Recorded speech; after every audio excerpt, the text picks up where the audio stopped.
Hello, everybody, and happy, what is this today? Monday, I guess. February 6th. It's great to see everybody here. We're going to be doing some painting today. Got work to do. I hope you're having a wonderful one out there. My name is Shanth Enjeti. This is Shanth Enjeti Art, and the book I'm working on right now is called Nosfero, the Crypt Walker. The link is in the description. Do check out many of the awesome campaigns we have down in the description. But this is from Nosfero. Hope everybody's doing well. Let's see who we've got here in the chat. We have Tammy A making a beautiful reference, dare I say, to Double Impact. I was cracking up making those animations. There's going to be more to come. Yeah, we've been laughing. We've definitely been laughing at those and sending texts back and forth. It's great to see you, Tammy A. We have got, of course, channel member, the first and foremost, Hail Stephen Rockwood Drawing. It is great to see you, my brother. I hope you are doing well on this fine Monday. Holy cow, it is windy out there. It has been a nutty New England couple of days of weather, and it shows no sign of letting up. We've got American Comics Company in the chat. You're always in good company when American Comics Company's in the house. It is good to see you, my friend. I hope you are doing well, and a hearty thumbs up to you. All right, guys. So, working away, and thank you, everybody who joined us for the Friday night sketching and painting stream. That was a blast to do with you guys. I know Mrs. Enjeti had a great time. You got to see the elusive rabbit of ours. And right now I'm working on a page that or a panel, I should say, that I wanted to get some of the action a little bit, stronger in this particular scene. And it's really, this panel and this page is coming along great. So I wanted to show you guys that process. I might jump around a little bit today, to be honest, because I'm in an art mood and I wanted to stream with you guys. And let's see, Cranberry Langers, hello, how are you doing, my friend? Salam to you as well. Yeah, channel member Cranberry Langers, I should say. Thank you for being here. And again, always a pleasure to see you guys here in the chat. So yeah, so I basically have been saying to myself, I've been looking at some of the action and looking at some of the stuff in the book. It's coming along great. We're in the home stretch now, which is a wonderful feeling. And just been working like crazy. Let me see if I can adjust this a little bit better. It always takes me a second. I redid my entire desk so that when I do streams with Mrs. Enjeti, and when I do, streams in general where I have people in the room, that it's going to be a little bit easier. So it's a little bit of a work in progress. And you can see my sketches from the other day from that stream if you guys missed it. I uploaded it in 2 parts. We lost power in the middle of it, or the first 20 minutes, so I had to restart a new stream, but we managed to persevere. You know how it is. Hard work, dedication. But one of the things that's been really cool about this story is how much the mythos has kind of, deepened in this book, and how much the characters and the narrative and the properties of Nosfero's sword and where he comes from has just been an incredible process. I will tell you this much. I was just thinking the other day how much happier I am to be at this point where there are 3 pages ahead of me to board and not 5 or 6 pages like when we launched behind me. Such a better place to be. Oh my gosh, Tammy A, it's going to be beautiful, and I'm so glad you're excited. I can't wait for it to be done. Hail! Yes, indeed. Bud Root says hi. Tell Bud Root I send my love and respect for his incredible work, and if you're able to show him this stream on your phone at some point, let him know, and tell Andy Smith thank you for the excellent recommendation on his book. I purchased it. I love it. I'm a proud owner of it. Hail Bud Root. Hail Andy Smith. There you go. Got to make sure I get that sorted out. And I hope you're having a fun time at the convention, Marcus. That's terrific. Let me see who else we've got here. All right, good. Just making sure I'm staying on top of things here. Staying on top of things. But yeah, there's so many amazing independent creators out there doing great stuff. I've been very, very inspired lately by a bunch of different people. And one of the people I've been really inspired by lately, and whose videos I've been just amazed by how insightful they are, and he's just hitting it out of the park, is Eric July. He released a video yesterday. I think it was yesterday. You know how it is. Oh, gosh darn it. Camera. You move my hand here. He released a video yesterday, I think it was, that was just unbelievably insightful and probably one of the best videos I've seen for anybody interested in working in this space. So, working as an independent creator, and I thought, wow, man, That guy, there's a lot to be said for his insight on things. He's a brilliant dude. And yeah, right now what I'm trying to do is get this quality of kind of fluid Art Nouveau kind of elegance to it. Even though it's, it's blood, it's got a little bit of gore in it, it's got a little bit of everything that makes, everything that goes bump in the night, as they say. The goal is always to make it something that's just, boom, visually compelling. And that's what we're up to. Oh, Andy says hello as well. Tell him I said hello. The con was only one day. It was a mini. Understood, my friend. Yeah, I mean, guys, there's more and more opportunities for us to get together. I just saw Steven's Rockwood's comment on the other side. Steven, yes, I am taking care of you, buddy. I am absolutely taking care of you on this project. Rest assured. It is happening. It is happening. Because I've been watching some really amazing stuff lately. There's this place in Atlanta, Georgia that shockingly I never heard of called Netherworld. Many of you guys might know it. And the Grim Life Collective crew, Jessica and Michael, were talking about it the other day. And the thing that amazed me about it was they went into all of the lore that is in this kind of escape room, haunted house kind of thing. I don't know if any of you guys are into that whole escape room, haunted house thing. But if you are, then that's the place for you. And they were just talking about all of the thought that goes into it. And at one point, they asked the person who runs the place, they said, do you ever just like to just come in here and just walk around and be amazed? And he's like, he said something hilarious. He goes, I've got too much work to do. Like, this is my job. Like, it's for other people to kind of come in and enjoy and be amazed. And I love that. I love the honesty there, because of course everybody who works really hard to get their skills to a certain level to where they can do something like, a 30 painting, comic book, which is just, and as you guys know, and as I say often, there's, several small paintings on every page. It's a highly complicated thing. It is great, but the magic for me is when you guys get the project, when you guys get that. Let me see here. Yeah, my drawings consist of stick figures. Hey, listen, I think mine did too, at a certain point. I just was that kid who just kept doing it and went nuts. I don't know what happens. Yeah, prepare to be amazed indeed. Risky, Dane. Hail, Shanth. Hold on a second. Oh, shoot. Hail, Shanth. Been a while since I've caught your stream. Seems like we are usually an opposite schedule or something. Ricky Dane, that is all right, my friend. It's great to see you, my friend. Yeah, gotta love those Austrian economics. Oh, my God. Let's see here. Hail, my fellow Speakeasy compatriots, and I say hail to you, channel member General Piggy. It's great to see you. How did you know you wanted to be a comics artist? Oh, wow, that's a good question.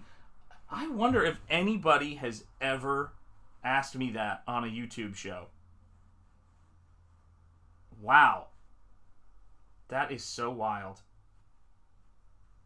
That is crazy, and I happily will answer that question. That's a great question. So, I've been drawing nonstop for as long as I can remember.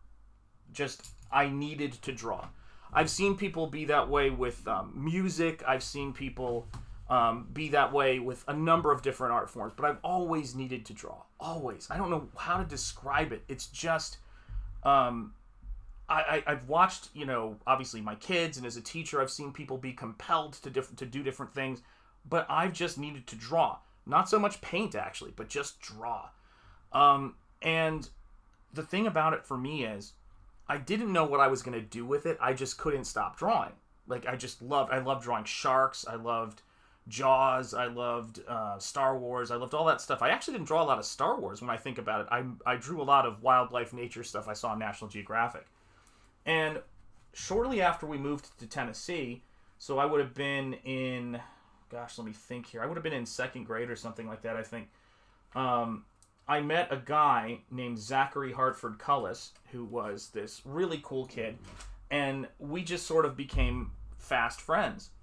And he was, to me at that time, and it was hard. You move to a new place, it's hard to meet people, it's hard to find friends. He, to me, was absolute gold. And hail to you, dear man. It's good to see you, my friend. I hope you are well. He was just gold to me. Art and Times of Jay Ryan. There we are. Just making sure I'm catching everybody in the chat here. And just one of those people who, for God only knows the reason, just sort of saw me and was like, okay, let's be friends, you know? And so he was, I will say, first and foremost, he was my first fan. I had never experienced anything like this in my childhood or in my life I can think of. He wanted to hang out with me. He was like, oh, come on over to my house, and we would draw together, and he would just loved drawing with me, but he was like, I was never going to do anything with it. He goes, but I just loved watching you draw. And from there, he was like, well, could you draw this D&D character? And he was the guy who introduced me to the Teenage Mutant Ninja Turtles first graphic novel, which is not to say the first publication. I mean, the publisher was called First. And it's so funny that you bring that up because, I just call it a minor avalanche, I keep it next to me at my desk. I keep it next to me because this graphic novel with the light blue spine is the thing that just really set it off for me. And he goes, have you heard of Teenage Mutant Ninja Turtles? Now, I had never really seen or been into a comic book before, but he let me borrow it, and I photocopied every single page I could get my hands on. You know, I was just like, photocopy. And then I got my own copy of it, and it was just like, I just fell in love with comics. And then he got us these 2 little metal pins. I'll never forget it. And he goes, I've got these Marvel Comics characters pins, and I'm the Hulk because I like the Hulk. That's the one I'm getting. That's my character, drawn by this guy named Todd McFarlane. He also introduced me to Todd McFarlane.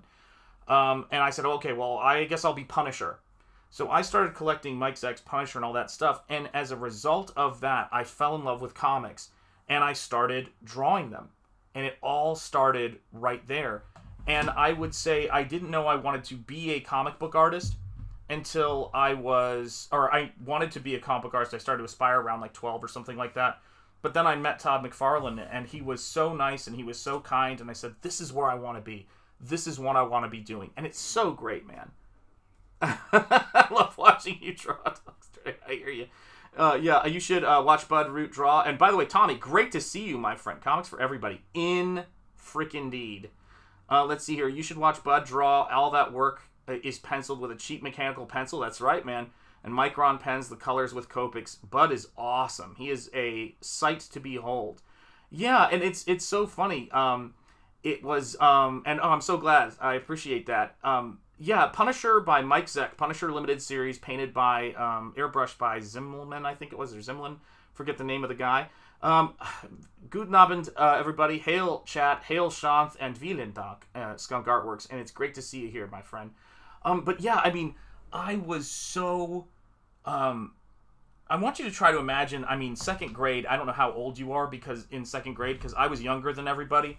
I was a September birthday, and they kind of put me in school early. So, I don't know what age that would have been.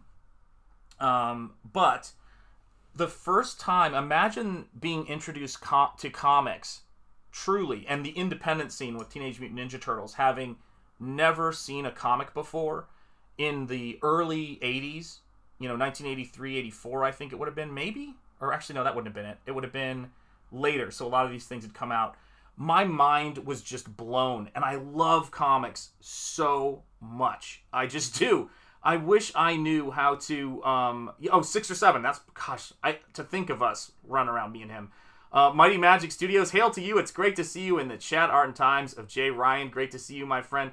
Yes, I have the Zeck Paint Captain America poster by the same guy. Yes, indeed. I had the Punisher Limited Series #1 cover with no type on it. I got that as a poster in my room. But the first comic I went to a comic book store to buy, funny enough, was the second issue of that because I just thought it looked so awesome. Punisher was standing there with like an Uzi, and these guys were coming down the stairs, and there was all this graffiti. And isn't it funny, too? Gosh, you guys blow my mind. Is that 2 of the comics I was exposed to, even though I was so terrified of color, I didn't use crayons. Both had painted covers that drew me in. The Punisher Limited Series painted covers and the Teenage Mutant Ninja Turtles graphic novel. That's such a trip, guys. I swear, when we have these conversations, the thing that's so amazing to me about this whole thing is that I mean, I don't know how to describe it, but it's like you guys help me to kind of connect dots sometimes. Because look, guys, you know this. The grind of making comics, especially when you're doing the thing solo, with the exception of the great Eric Weathers, who is going to be doing letters on this. It is such grueling work. It's wonderful work. I am so grateful to be able to put my skills to use doing this. But it's a lot. And there's not a lot of time for introspection, or thinking about these kinds of things because you're just kind of going. But sometimes it's nice. It's the reason why I've enjoyed being in the space so much. I watch other people, who are in the space where you're free to think. And just, it's amazing the things we kind of just come to when we're having, just normal human conversations. It's a hell of a thing. But yeah, I mean, I must have had some interest in painted stuff, even though I was terrified of color and painting at that age. I mean, when I thought about markers and crayons, it's where my art went to die. Hunch the Dirty Roofer, it's great to see you, my friend. How are you doing?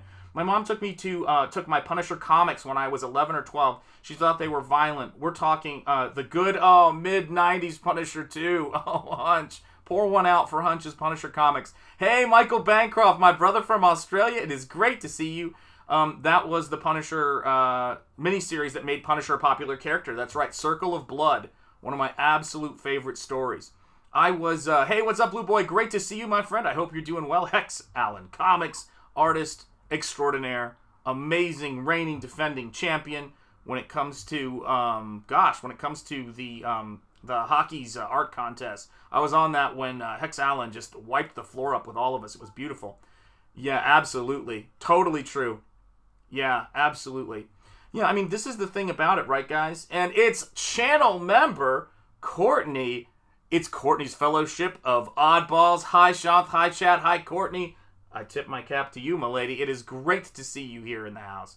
But yeah, so the thing about it to me that is so beautiful about comics, it's so beautiful about fantasy and fairy tales, and frankly, as Courtney would say, and it's very true, being, a part of this fun, awesome collection of oddballs, is we spend a lot of time talking about the things that we're passionate about, and all of those things, all those friendships and relationships I've found that have stood the test of time, have grown out of things that were, or grown out of commonalities that were about things that we loved and were passionate about. I don't think there's a lot of relationships I have long term that have grown out of a shared disdain for something. And I think that that's why this space thrives so often, is because we're very positive here. We're not about the things that we hate. We don't. We actually try to make things, and that means making entertainment for people, but also making physical things. I mean, I watch a lot of streams where people make work, and where they do things that are really interesting, or they inform me in some way about some subject I didn't know anything about. It's crazy. Hey-o, groomsman. It's great to see you, brother. I felt like you just slid into this stream like Kramer. Hail, Marcus. I was just messing around, sort of. Oh, dang. There seems to be a beef there. There's some beef sliding around on the floor. That sounds terrible. Let's try to not go that direction. It's still early. For Michael, at the very least.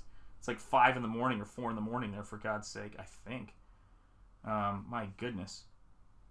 Yeah, right? No, what time is it there, Michael? It's gotta be, holy cow, it's gotta be way earlier there. I think, right? I could be wrong.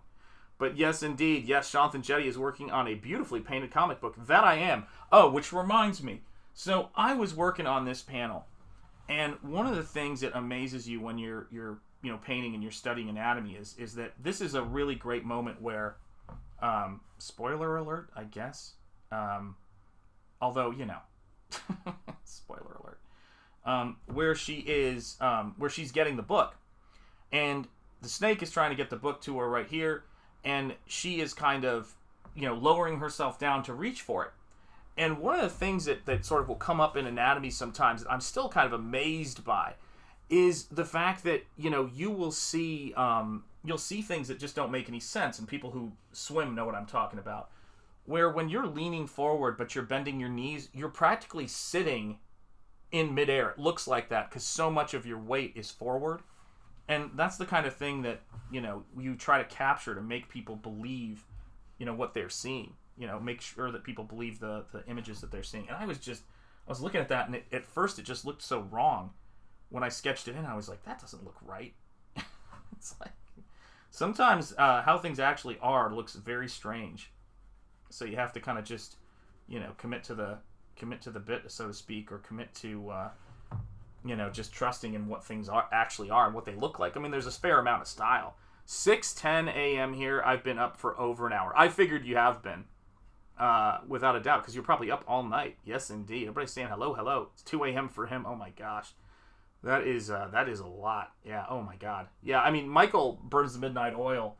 I do too, but it depends on what I'm doing. Sometimes, like lately, I've been doing some writing. I've been doing a lot of other stuff. Also, with regards to what I'm doing here on the show, I've been trying to I've been thinking a lot about how we promote our stuff, or I should say how independent creators promote our stuff, because I know we're kind of we're not a cult or anything yet, but we're just independent creators. And I was thinking about getting the word out and all of that stuff, because Eric July did a great video about it. And the thing that I was kind of thinking about was, when I look at what we're doing in this space, and I look at, or what I'm doing in this space, I started realizing, recently, that it takes a while of doing this before you kind of get into any kind of groove with it. And the first step is thinking like, all right, I'm going to try to get people to subscribe to my channel. And that in and of itself seems like complete and utter madness. And what's up, Blackjack? Great to see you. And yes, indeed. Hail CG, indeed. I think, it just seems so completely insane. And then, you start making videos and you're not thinking too much about like what you're using. You're just trying to get eyes on your stuff. And a really good example of this is I used a song for my old intros that was by this band called The Alarm, called Sold Me Down the River. And I know this because right now YouTube is going through every one of my videos and saying, they can claim the right to put ads in this video. Copyright claim. This is not a strike. Do not worry. But they can monetize, see your analytics, all this other stuff. And you start to realize real quickly, it's like, what things am I doing here now that I've got to build and generate my own steam with? And this channel will evolve. It will do whatever it does. But one of the things that I realized early on I wanted to make sure I did with this was ever since I've stopped teaching, I really burnt out on commentary, personally. Which is to say, I'm just tired. Just tired. 18 years of teaching college, I got to a point where I just thought, I really just have no opinions to give on how other people should be doing things, what people should be, doing with their lives per se. I mean, if I can think of something to help somebody, that's fine. But I can't rescue people, and I'm just too brain dead for it at this point. Stop, you degenerates, with your number 7s. And it's you guys are cracking me up. Yes, indeed. But it's one of those things, man. It's like, I love Sold Me Down the River, by the way. I love it, Yeah, Pains and the usual stuff. Yes, indeed. But it's one of those things to where if we're really creating alternative entertainment, we're really doing this stuff, the cool thing about it, the thing I love about it, is it forces you to just do the best that you can do at what you do, but really you have to figure out what that is and how to maximize it. And so Michael, who's in the chat, has played a very big role in that, which is not only just Michael, actually, Rob has said this, a bunch of people have said this. They're like going, I just like coming into your streams. And it's a weird thing to be told by people, but it's fine. I mean, it's, it is, it's positive. But to have people say, I just like coming in your streams and just having you just be there painting and having you, because you're positive and all this stuff. And I'm like, wow, really? And let me move this camera because it's annoying me. There we go. It needs to be more centered so I can situate myself better. There we go. And you start to think about that stuff and you go, okay, so people want to see me paint. All right, fair enough. I'm not liking what's going on with this. Hang on a second, guys. I must have messed something up when I was doing this before. There we go. Let's make my fat head a little smaller. Oh, yeah, absolutely. It's totally Texas. It's totally Texas. Yeah, Fowler. I love it, brother. It's great seeing you in here, by the way, man. I was just thinking about you the other day, and I can't remember why that was. Like, it was, not that it was unusual for me to think about fellow creators, but I think I was thinking about your work, but there was something, oh, God, what was it I was thinking about? Shoot. It's not your books, because I know that, and I've thought about those, but that wasn't it. Oh! Matt, do you have a Wolverine Nick Fury Steranko poster behind you in your office where you work? Let me know. I feel like that I remember that, and I was thinking about that. But if you don't have one, apologies. But I feel like that's what it was. So let me know. I don't know if that's accurate or whatever, because my memory just is usually, it's a lot of pictures, not a lot of words. So I could be wrong. Oh, it's Chaykin. Sorry, not Steranko. My God. Yes, Howard Chaykin. Sorry. Woo! That was weird. Yes, that's what it was. Thank you. Yes. Okay, good. Yeah, I had a picture of that because that one... Yeah, that's so weird. I got those two confused. But the thing that was interesting to me about it was I was thinking about how iconic it was and how when Howard Chaykin draws, he's just got this kind of... I don't want to say deco... but he's got this kind of really great, beautiful sense of the sweet science of angles and composition. And that poster, to me, distills that in such a beautiful way, man, and I love it.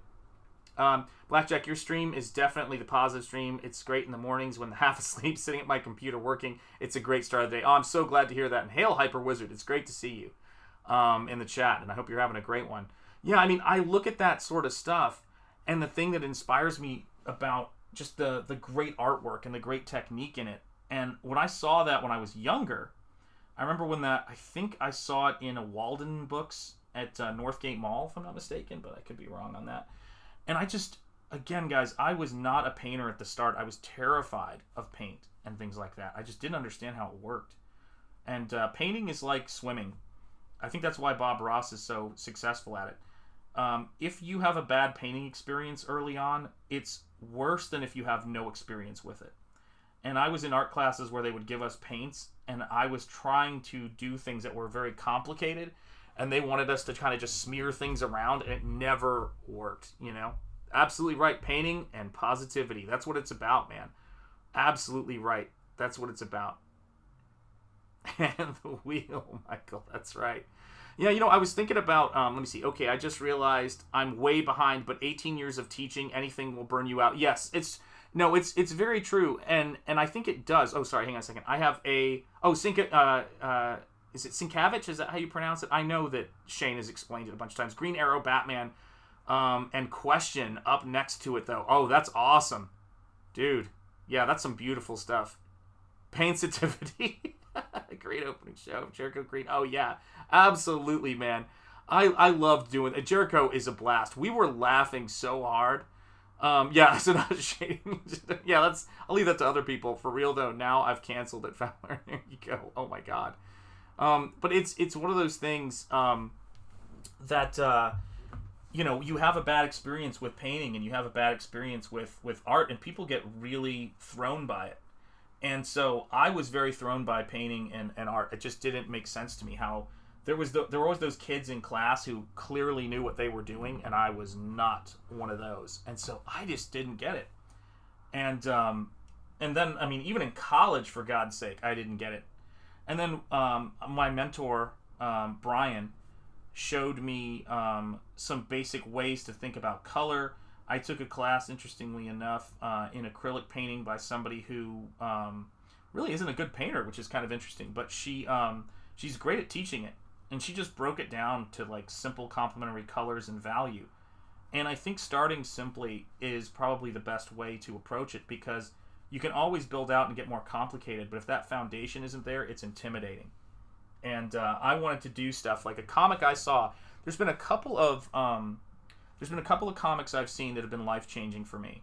Like, I saw them and I went, that is the next step. And gosh darn it, if they weren't all somehow tied to paintings or had painted covers. This is starting to creep me out, guys, this stream. I don't know. I have to get out of here. But that comic was Mobius's Arzak. I saw that. My mind was just completely blown by that book. I still actually have that one right over here too. Love to look at this stuff. My son has got all the artistic abilities with music. Oh my God, that's awesome. Yeah, that's how my kid is. My daughter's that way. I look at Chaykin's work on Wolverine, Nick Fury, the Scorpio connection, just because of how great the page layouts are all the time. Yeah, absolutely right. Yeah, I mean, this is the thing for me about it. I will tell you that when I look at this stuff, I think about like what is the reasoning, for it. I think that we're moving into a phase. I hope we'll move into it more so soon, of people just being able to go back and appreciating work for its quality and not having it be all politicized and not having to. I refuse to allow artists to make me prioritize their politics over their work. Like, I just don't care. I buy stuff because I think it's good, because it's beautiful. And if somebody tells me outright, hey, I don't want you buying my stuff. What did I do there? Hang on a second. Oh, that's weird. That's some paint down there. But if somebody says, hey, I don't want you to buy my work, if you're this kind of person, well, yeah, I'm not going to buy it. I'm not going to humor them. But people just say a lot of dumb stuff, and some of my favorite artists and creators, I don't want to care about their politics. I don't know when that became a thing. It just doesn't interest me. It's like, I care about people's behavior, to be sure. If people go out of their way to try to destroy somebody's life, yeah, that's a different thing. But I just don't really go to people for what they bring, which is to say beauty. That we're in the business of making beauty, entertainment, and positivity. And the other stuff, for me personally, I could kind of take it or leave it. And it's weird because I like a lot of streams where people do talk about that stuff. But it's not why I go to those streams. It's not the subject. It's their delivery of it. And it's like, I would rather, I look to a lot of different things, history and all of that kind of stuff. But yeah, that's the stuff that interests me. So, oh gosh, I'm painting completely off frame, guys. Oh my Lord. I need like someone working on me here.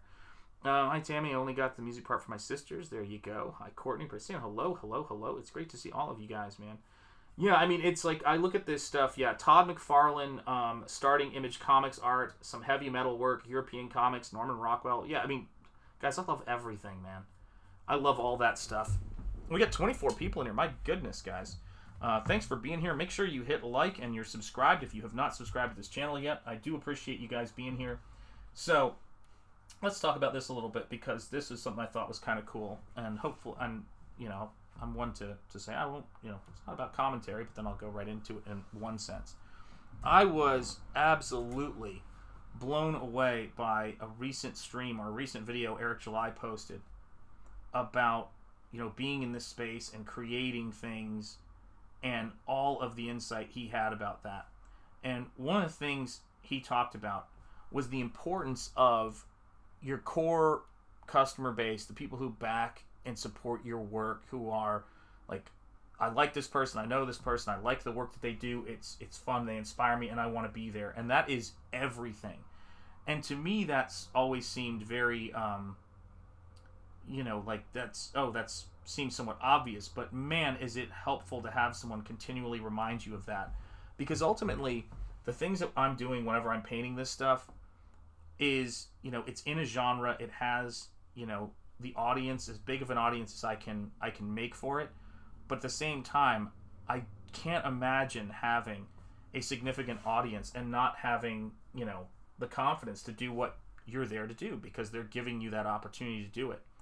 And it can't be overstated that when campaigns get to a certain size, I think that there's so much hard work involved. I think that there's so much the person is pouring into it. There's the labor, there's all of that work.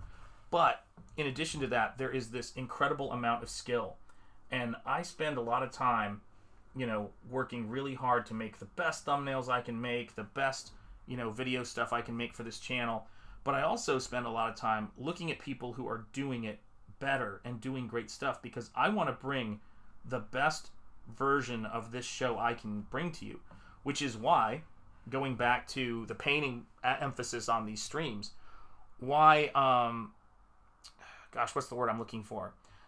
I went back to Ecamm, because I was not, you can go back and watch my other streams, I was not able to get this level of resolution before. Like, I was just not, that was not something that was going to happen with that software. And so I just went, or with StreamYard, so I just went, I got to rethink things and I got to go back with it. And so, yeah, that's like so much of that stuff is driven by giving the best experience you can give to people, you know?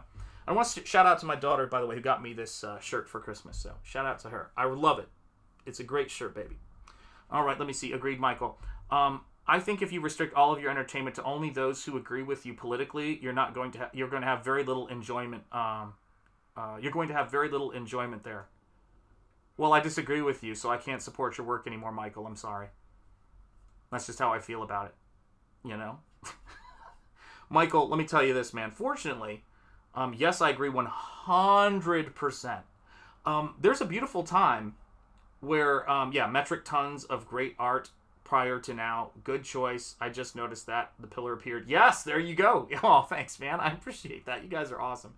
Yeah, even if you don't agree with other viewpoints, I think it's important to be open to what others are saying and doing, that you see a more complete picture. You're absolutely right. Tammy A, my mom read to me all the time, and I was lucky. Ooh, wow, that's really cool. Which shirt? Oh, this it's a button-down shirt. It's I think it's from Target. I think.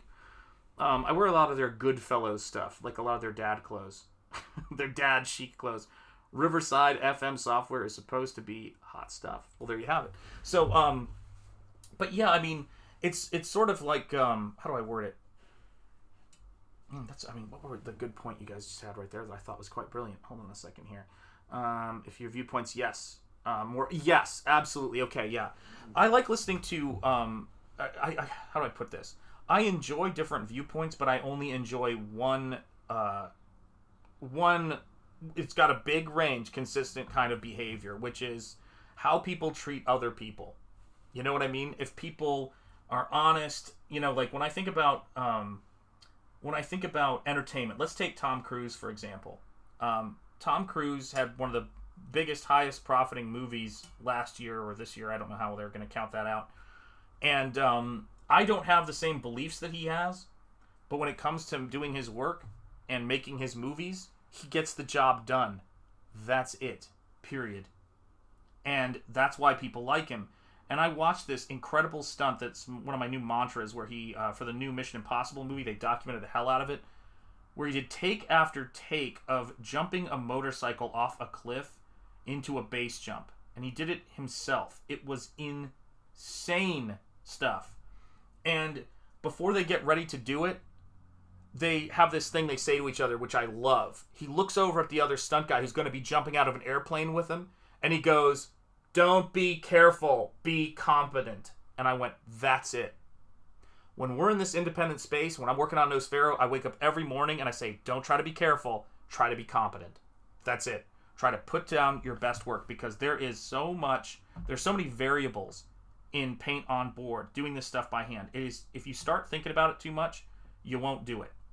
That's just the way it is. You won't do it. You'll just go, I'm going to do another art book of stuff, which is, I love doing those art books. Not nearly as complicated as this. Not nearly as much risk. Are people going to connect with a brand new property in a fully paint? Like, think about this. I'm an artist whose name is horrendous in terms of the first name. I love watching Camel Moon will go to his grave not being able to pronounce my name. What did I do? What was my genius move? I decided to name my character a word that is also hard to pronounce, though it has more vowels. And then it's a first-time property in a space where you're really going out on a limb and you have to make it happen yourself. If I think about being careful, I'm doing none of this. If I think about what people are thinking about it too much and I don't just focus on the job, I don't think it's ever really that good of an idea to go and think too much about what other people are thinking about it. You're not going to do it. And so it's all about high-level competency. It's that I know I can draw and paint and make something look beautiful. That's it. It comes down to beauty. Camel, I can barely read. I'm not throwing stones in that glass house. Hail, Camel. Yes, Jaron, my all-black wardrobe is turning on me. I can't see that. I'm looking for any more. Yes, I can't either. Yeah, I wear dad clothes almost exclusively. That was mind-blowing. That stunt. Yes, that stunt was absolutely terrifying. Yeah, I agreed. Sometimes that's what you got to do. Yeah, there you go. See? Exactly right. And that's the amazing thing about it, right? Is that, literacy is an absolute gift. Amen. Oh, don't worry. Yeah, I don't know, you know. It doesn't matter. I mean, I can barely spell or pronounce my name. If it wasn't my name, I wouldn't know what to do with it. But that's the thing about it. At the end of the day, if you focus on putting butts in seats, and if you focus on, you know, making work that entertains, that's all you've got to think about. And all of you guys who've backed Nosfero at this point, this is the thing I love about it, is I believe in crowdfunding. Crowdfunding allows the creators who are taking the lion's share of the risk in creating something new, trying to bring it to life, trying to fund it, and then having to put in thousands, I never want to even calculate it, thousands of hours painstakingly bringing this thing to life. That's where all the risk is. So for me, that's why the price point is where it is for Nosfero. For all of you early adopters, that's why it's what it is. It will not be that price the next time it's launched on it. As if it goes as an Indiegogo, if it's a pre-order, however I decide to do it, it will not be $25 plus shipping. It will be way more than that. Not, well, yeah, but percentage-wise, way more. Because I'm not going to be, how do I put this? This business model is about giving a percentage to Indiegogo. It's about so many different things. And it's about trying to build something from scratch. It's all risk. And the campaigns that work and where it goes the furthest is where the competency is there. Let me see here. My best friend is 40 years is very left-leaning since I went full CG support 2 years ago. He kind of distanced himself from me. So back in October, I started a CG Clip YouTube channel to show him how great CG is. Is it Comicsgate? Is Comics great, Blackjack? Because that's an awesome channel. Shanth, you've got it. You've got it. Stephen Rockwood knows. That's how New Englanders say it. Let's see here. What's your channel called, Blackjack? Oh, I think that's it. I was right. You were right. Absolutely, Courtney. Yeah, I like CG, Blackjack, but it can be a real mixed bag, like anything, right? It's like a bag you get on the airplane, right? Or a bag of nuts. That's pretty much it. But yeah, I mean, well, that's the thing that I think is so great about it, is that my favorite thing about Comicsgate, and my favorite thing, again, in this space, because I included people like Eric July or RAZÖRFIST, and they're not Comicsgate. That's why I think, you know, this space is sometimes the easier way to put it, is that we're not a union. That's the best part about it. Because, again, why would you want a art union per se? Because it's not like it's a skill that brings beauty to people's lives, and I agree with C.S. Lewis that it's not necessary for life, but it's not necessary for survival, but it makes survival worth it. But we're not a union, so everybody has their own business. I'm Shanth Enjeti Art. That's who I speak for, you know, and that's what I do. Time itself distanced me from all my left-leaning friends. Yeah, that happens. What's up, Victor Belov? How are you doing, my friend? It's great to see you. Thank you guys for sharing the stream out, by the way. I do appreciate it. Let me see here. Time itself distanced me from all left-leaning demons. You're stealing from yourself, Shanth? Yes, I do. I totally am stealing from myself. Older friends, basically. Yeah, that's totally true. Then again, I was a New Englander for a while, so you know.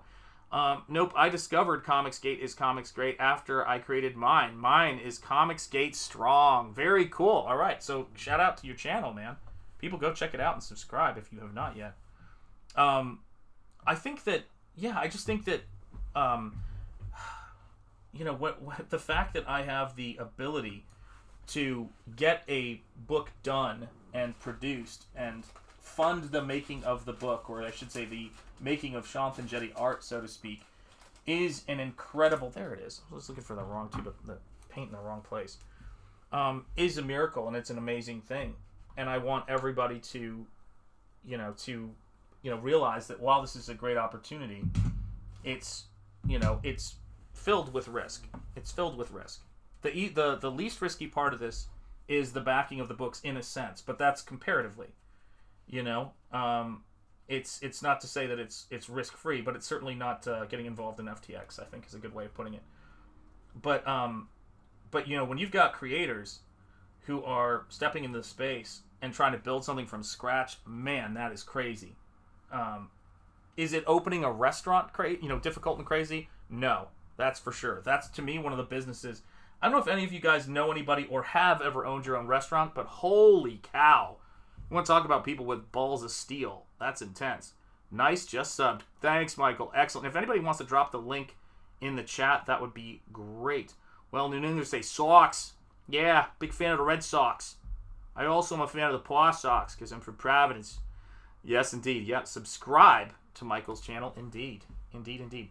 Do you have a concept in mind before you start? How many changes do you typically make? In a story, I have a concept, and I have a concept for the story, but a lot of changes happen throughout the making of the story, driven by, how do I put it?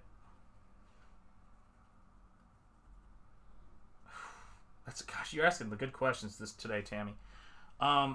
Okay, so Walt Disney would have ideas for his story, not to compare to Walter Elias Disney. God rest him, God bless him, love that man, huge hero of mine. But he would have an idea when he made a project, but then he had this process which he would refer to as, plussing things, which is to say, if you come up with a new story point or a gag or a bit of dialogue or something that if you connect the dots there could make it stronger, do it. Add to it. So in the process of making Nosfero, the mythology and the lore has been less about reducing it and distilling it down to its core simple principle, although there's an element of that in every bit of storytelling I do. But it's been more about saying, what can I do every page, every panel to make this the most entertaining experience for the audience? So it's driven by entertainment. That's really what it is. Oh, cool. I had a jazz club restaurant a while back. Double Trouble. My God, you are a legend. American Comics Company. Yes, indeed. Comicsgate strong. There's the link. Thank you, Stephen Rockwood. I got my first ink in Providence. Oh, excellent. Yeah, we got some great tattoo artists there. It was illegal in Boston at the time. Oh, no kidding. God, usually everything is. Premonition. Yep. Oh, let's see here. Fellowship of I'm currently in southern New York. There you go. 2 subs away from 4,500. Guys, come on. Let's make it happen. Let's make it happen. That is awesome. Congratulations on that, man. That is brilliant. But yeah, I mean, so my attitude as far as making a book goes is, for example, I'll give you a really good example. When I started this comic book, God, it feels like it's just a marathon. Making comics, and I love it, but holy cow, when people how do I put this, there's certain things that people do for a living, like elementary school teachers, God bless you all, where I am not shocked people do it, right? Have rooms full of little petri dishes with every kind of stomach bug you can imagine. But what does shock me is when someone looks at what they're doing and goes, oh my gosh, that looks like it's easy or fun. Not even easy. That looks like it's fun. Oh, that sounds so cool. I'd love to do that. Because I look at this stuff and I go, every single... I would much rather watch somebody do that really well than do it myself. I'm that way with a lot of professions. And I'm just like, holy cow. Because comics is... everybody in comics will tell you that. It's a marathon. And the more of it you're doing yourself, the less of a safety net you have, the more intense it is. And so, yeah, it's craziness, but I love it. And I love, gosh, guys, you guys all being subscribed to this channel and liking these streams and making all this stuff happen. I mean, it is amazing. I love it. Where the hell did I put my tube of yellow paint is the next question I have. Where the heck did that go? Come on, people. Come on, man. No, where did I put that? Oh, dude. Where did you put that paint? Ah, there it is. Is that it? Thank God. I just ordered a new tube of yellow paint, so I'm always hanging on by a thread. Let's see here. Blackjack, yes indeed. Let me just make sure it sounds cool. American Comics Company. I'm only 2 subs away from 100 on my channel. Come on, Art and Times with Jay Ryan. Let's make it happen. What's your channel? It's Courtney's Fellowship of Odd. Look at this. Oh my gosh. I went from elementary special ed. It's, oh my goodness gracious. It's not easy.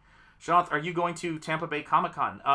No, I'm not. I have no plans to do that, but I'm hearing about it. Sounds like fun. I know the missus would love a vacation. Yeah, oh, there you go. Look at that. Love the link drop in here, guys. Love it. Cool stuff. Oh, my God. This is fun, guys. Channel member Michael Bancroft. I forgot to mention that before. Thank you for being a channel member. I always want to make sure I say hey to the channel members when you guys come in here, like Courtney and Steven and General Piggy and Cranberry Langers. All you fine, fine folks. Anybody else I missed? You guys are the best. Thank you for supporting the channel. But yeah, I mean, it's so fun. Like, I remember, I think that's part of what I do when I'm painting is I remember those moments with my friend Zach where I was looking at, Teenage Mutant Ninja Turtles. And while it feels different to do the work of making a comic, when you're doing it at your optimal sort of level, it's so great to remind yourself of that headspace you're in when you're experiencing a comic book. And so, yeah, I make changes when I'm working to make sure that I'm trying to inject everything I'm doing in this book with that sense of play, fun, discovery. You turn a page, and most importantly, beauty. Beauty is something that seems very, very simple, but is very difficult to achieve.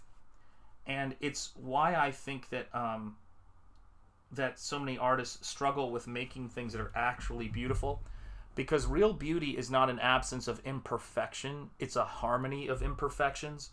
And so I'm always trying to create that harmony of that fortunate or magical harmony of imperfections that makes something that is, quote, aesthetic, that awakes you, that kind of arrests your sensibilities. You're absolutely right. Beauty is in the eye of the beholder. You're absolutely right. And so is whatever that thing is. That harmony of imperfections. I mean, it is not... We are... if we're a... And maybe this is what connects me to people in terms of art. If we are a harmony of imperfections, of quirks, of things to where the whole is greater than the sum of the parts, I think that is kind of, in many ways, the highest value that we can provide. And it's not about being mixing all your colors together and getting beige. It's about mixing a lot of different ingredients together and getting like a delicious kind of icing or something that is just incredible. It's just this sort of harmony of flavors, but in and of themselves, it's not the thing. Yeah, beauty is the beef on the floor. Very well said. What's up, Crenshaw? How are you doing? Like listening to music that's too like listening to music that's too overproduced. It leaves me flat and feeling nothing. Well, absolutely, yes, exactly. That's exactly what I said. Who is the beholder? What is the plan? Yes, indeed. Yeah. So, and here's another thing I would say, too, that is really important about all of that sort of stuff, at least for me anyway, is, let me crack my shoulder here. Oh, there we go. Oh, good, we got a Chinese spy balloon. Sorry, it's just, there's always going to be a stream, where some moment of stream where somebody just kills me. Oh my gosh, guys. Oh, Lord. And channel member Mighty Geek Studios, hail to you. It's great to see you, brother. I have to tell you guys, my ribs are on fire after a stream with Gabe and Jericho on Double Impact. I laughed so hard during that stream, I could not breathe. It was excruciating, man. It was horrendous. And but it was wonderful. It's the spice of life. It's what makes things great. And so, yeah, I mean, I can't cook at all. If there is a skill that I would, I admire in other people, it is people with the ability to really cook well. It's incredible. And when I think about it, and I think about, the whole, the way that, let me just turn this reference I have of a Titanoboa right here on my desk here. When I think about the way that the way that people who cook really well, making, I don't know, curries or really great barbecue. I mean, that everybody, I've met so many people who think they're great at barbecue, but people who are really great at it, I can't even describe what it is they do. It's incredible. But any kind of like really amazing cooking, you know what I'm talking about. You give me the same ingredients and you get something that is just, all the flavors cancel each other out. It either tastes horrible or it's without flavor. And the ability with artists is to take a certain amount of pages in a comic book, a certain amount of text in a comic book, and have those things that come together in a way that is so is appealing enough to attract an audience to where it's sustainable. That's all it is. It's never about perfection. And that's the thing that's amazing. And neither are we as people. Hail Leg Kick 1! Good to see you, my friend. And I guess that's the biggest thing, too. Oh, man. I wish I could cook my wife something good. icing. Sean's thinking about cake again. Let me tell you something, man. All I need to do to remind myself of my love of cake is look in the mirror. Some days my hat looks like it's blowing a frickin' balloon, dude. It's getting out of hand. But I look like you know who I'm starting to look like? I'm starting to fill out now when I wear this hat, and I'm looking like oh god, I loved the show. I'm getting to that point now where I can't remember things that are so obvious. The character's name was Rerun. What was the dang show called? Oh, I can't believe I can't get this. So irritating. But I'm starting to look like Rerun from that show, and I cannot remember what the heck the show is called. This is painful. What's happening? That's it. Thank you, Blackjack. What's happening? Oh my god, man. Yes, he has become burdened, man. He's got a lot going on, man. He's got a lot going on. What's happening? Everybody in the chat knows. They're like, what's happening? Isn't that the most fun part of, like, doing a stream? It's like a horror movie where you're shouting at the screen, you know? Where you're like going, it's what's happening? I love that stuff, man. But yeah, I'm definitely starting to drift into my rerun phase. That's my, hashtag living my best life. But yeah, I mean, it's just the risk of doing this is so nuts because you don't know if people are going to show up, and you don't know, and the people showing up, I mean, hopefully they have faith in this, because if I'm not planning on putting this book out, I've taken this joke pretty far. There are cheaper ways to grift, and a lot. It's like this is a hell of a lot of hard work, right? But people are taking a risk. That's why it's so important to do streams and say, hey, I'm here and I'm doing my work. But also, it's so funny. I never think about it in those terms. I like spending time with you guys. I try not to enter into any situation with an attitude of complete and utter suspicion. And if I have that, I don't go into it. That's it.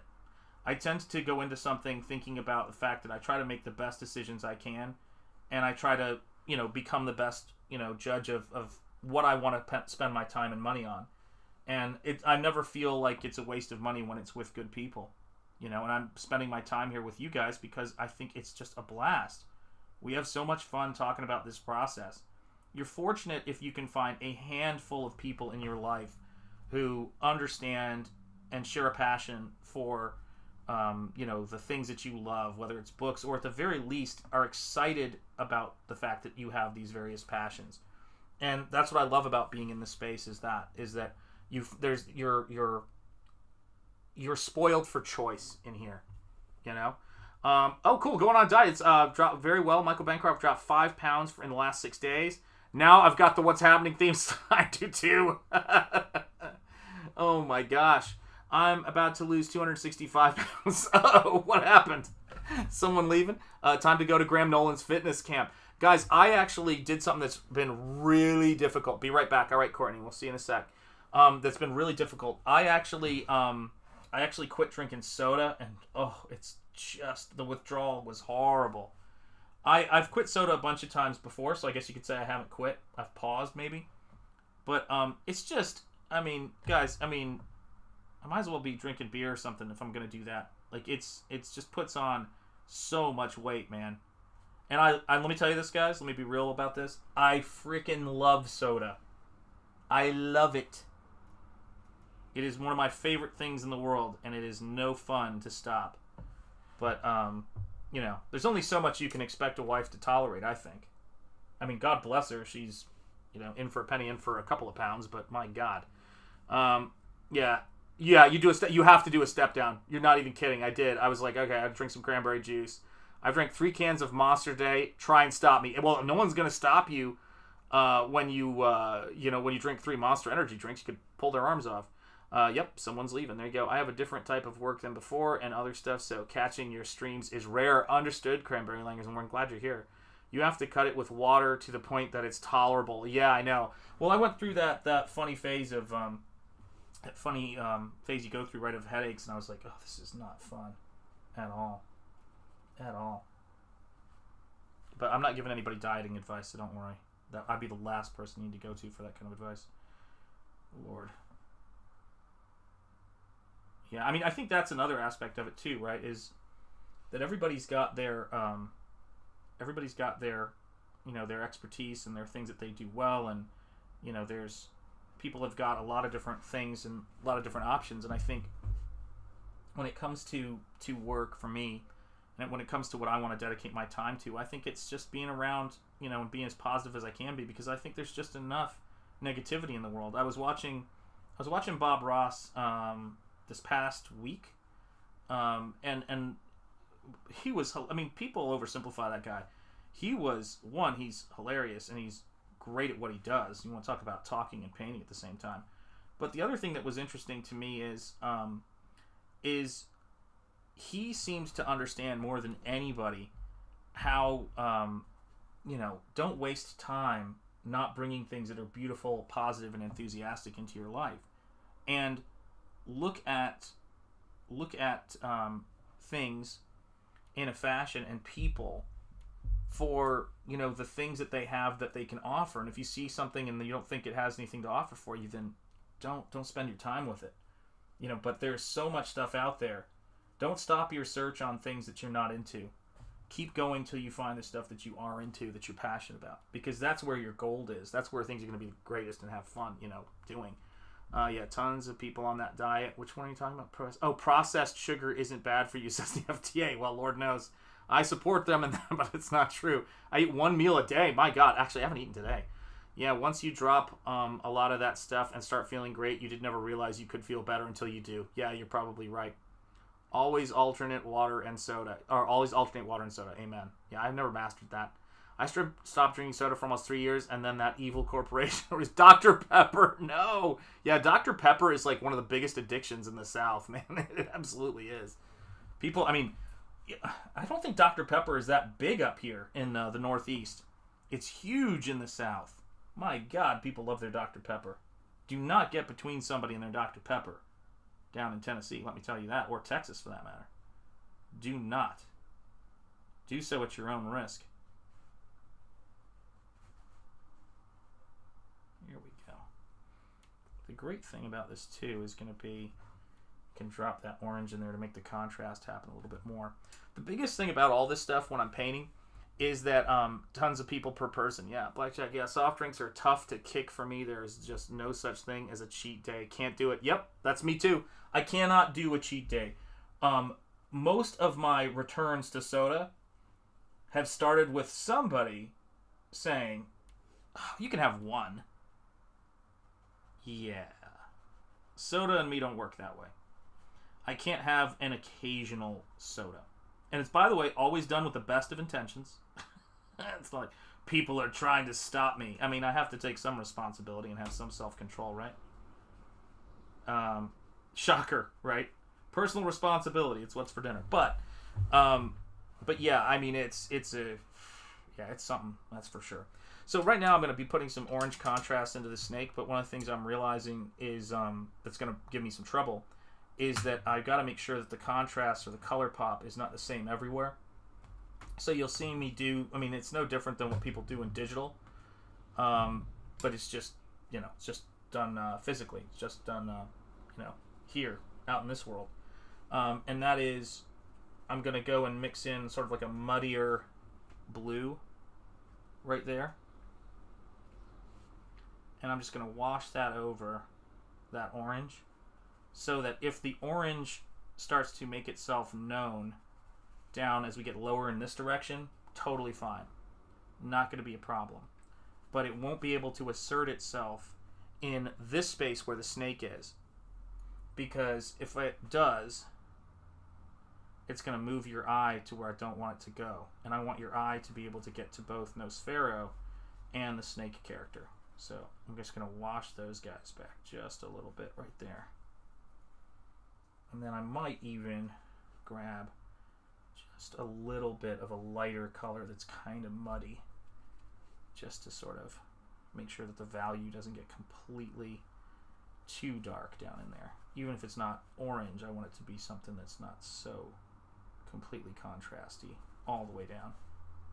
There we go. Because it'll still be distracting.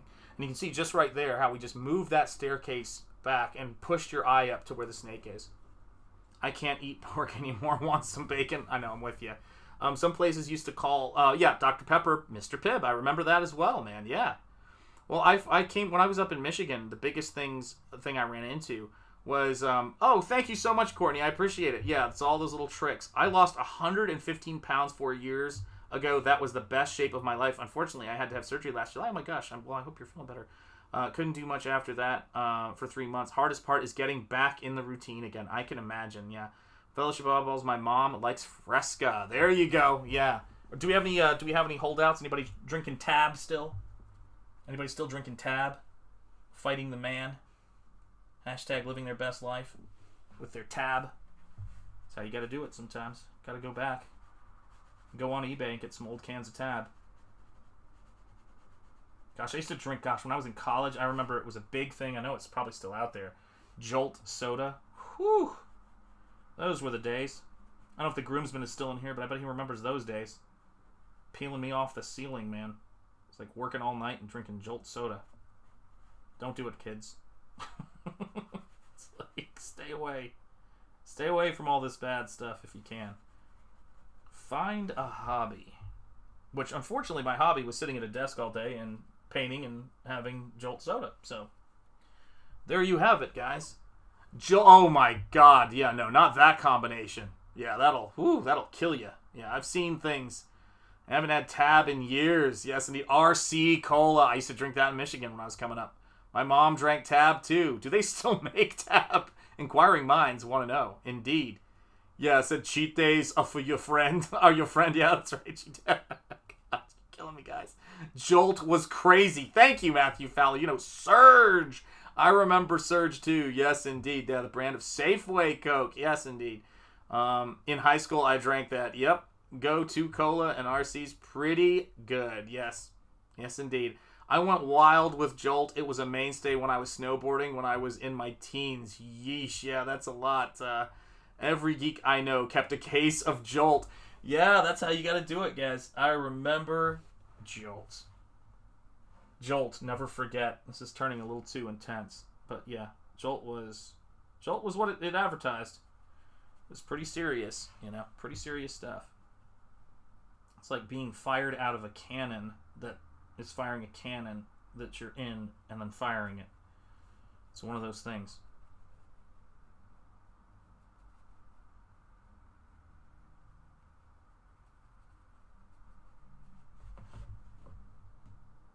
There we go. Yeah, we're getting there, guys. We're getting there. I mean, I will tell you this. That if I could give any advice to people who are interested in aspiring comic creators, but also anything you're interested in, anything you're going to do for your work, is just ask yourself, and fortunately I've been doing it my whole life, is it something you can imagine doing every single day and, you know, continuing to do it and enjoying it, having the discipline to do it on the days even when you're like, oh, I don't know if I've got it today. That goes for streaming, that goes for everything.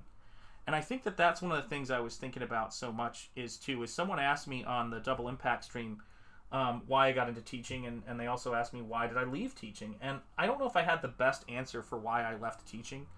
I mean, I know there's a complication to it, you know, there's a lot of factors to it, but I think the most basic one is it was never the teaching that was the problem. It was the bureaucracy, it was the administrative aspect of it, and it's the if you're there because you want to teach people things and you want people to learn things, they've got to want to learn.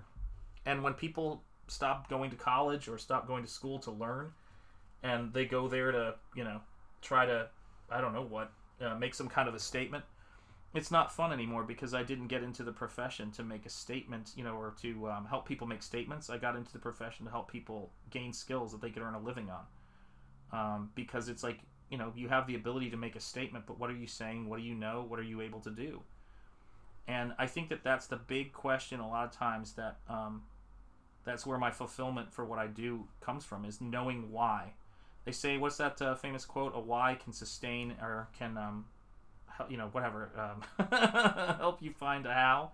Oh, God, I just murdered that expression. But it's a really good one. And if you know your why for why you're doing things, I stream because I believe in the stuff that I'm doing. I stream because I like spending time here with you guys and showing you guys this process. And because, you know, you never know in who you're going to be able to get to maybe pick up a paintbrush and try something that maybe they won't make a career out of it. I don't make a career playing the violin, but I still love it, and I still do it. Hail, Green Laser, it's great to see you, my friend. Hail, freaks and freakettes, indeed. You left teaching due to ideological disputes, more or less, yeah. It's true. I mean, it absolutely is true. But it's so weird because we were talking about this, and it's a big aspect of this, Mighty Geek Studios. Yes, indeed. You're absolutely right about that, Gotblade. But let's talk about that real quickly. It's important. I've never been in a situation where everybody agreed with me ideologically. But when administrations got to the point to where they were enforcing one group of people's ideology, that was the problem. In a weird sense, it was the anti-free thought ideology pushed down by the administration and joyfully embraced by people who shared it. You know? I know, you're totally right, though. Yeah, it is. It's, without administrators and without people saying this is how it has to go. That's what freedom really is. It's taking on all the risk, right, of, is this going to sell? Am I going to be able to, like, I am the promotion for this. I'm the PR wing of Shanth Enjeti Art. I'm also the, the designer. I do all the titles. I do all the videos. I, create all the thumbnails. Every single thing is all on me. However, I do have the freedom that gives me the freedom. When you're doing it all yourself and you don't have a support system in any institution that understands that, and you have no ownership of it, it's just all like, they own the thing, which is fine, but you get no support and you do all of the, the work of having to try to promote the thing. It's not worth it. It's not worth that kind of work. Why would it be? It's either got to be about, you've got to do it for either financial reasons, or for some long-term plan. I mean, there's got to be something in there that you're doing this for. And to me, building something that you actually own and where I can, for me, and I can actually put out, content that talks to my belief that people have a right to do what they want to do. That's what drew me to Comicsgate, really. Simple. Freedom of association and freedom to make your work. People don't have to associate with you, but they don't get to shut you out of the world because you associate with people they don't like. Simplest thing in the world. Yeah, school administration is not supportive of their teachers, at least when I left, and I left for different reasons. Yes, and that's one of those things. Yeah, art comes with liberty and creativity of thought. It does, and I will say this again. God, I'm saying this praises too much today, but all right, I don't care, because it's the truth. Eric spent a lot of time on an 18-minute, I think, video he did the other day, talking about the risk and the consequence or the cost of doing the independent thing. That it's not for everybody. And I would agree 100% that when you go independent, you don't have, you're taking on risk. A lot of people have ideas of how you could do this or you could do that, but you live or die based on sort of your horse sense and your ability to make decisions. And it's easy to get sucked into what everybody's doing, what everybody's thinking. So you have to really have some kind of, really solid foundation on why you're doing it and what it's about. And for me, I love making books for people. I've made 2 art books on Indiegogo. I've funded both of those art books. I did that without, the whole Comicsgate thing. I did that with just my fan base that I built 30-something thousand strong on Instagram. And it wasn't like that translated into that many backers on that book. Comicsgate has it beat there, without a doubt. But I know what I bring to the table, and that is a great thing to do. I'd encourage everybody to do that. Do you remember the title of the video, the Eric July vid? Hold on a second, dude. It's that important. I want to put it out there. Hang on a second here. Is it the height of stupidity when you're a YouTuber to give people a link to another YouTuber's video? I just don't care. That is not the God I pray to. Let me see. There we go. I think that's it right there. I think that's it. He did that video, and he did another video that was like, everybody thinks it's easy. Like, everybody's got an idea of how it goes. Be like water, my friends. Bruce Lee. Hail, the man. I'm phobic of learning art through instruction. I have to try and figure it out on my own. I really am that way. I agree with that. Learn the forms and seek formlessness. Indeed. He did one video about it not being that easy, because he talked about how everybody has got opinions of how, he should do something, or any of us should do something. And it's like, well, then do it. Like, it's more complicated than you can imagine. I'll give you my favorite example. When you look at what I've done on Nosfero, for example. Let's take Nosfero. I had been doing YouTube for a while. I had about 500 subscribers, I think, on my YouTube channel. But this wasn't Comicsgate yet. I wasn't like going on Comicsgate channels and saying I'm Comicsgate and all this other stuff. I was just backing books, and I was, doing Comicsgate fan art on Instagram, but Instagram was not exactly the home of Comicsgate support. Let's be real clear about that. It was not a haven for that.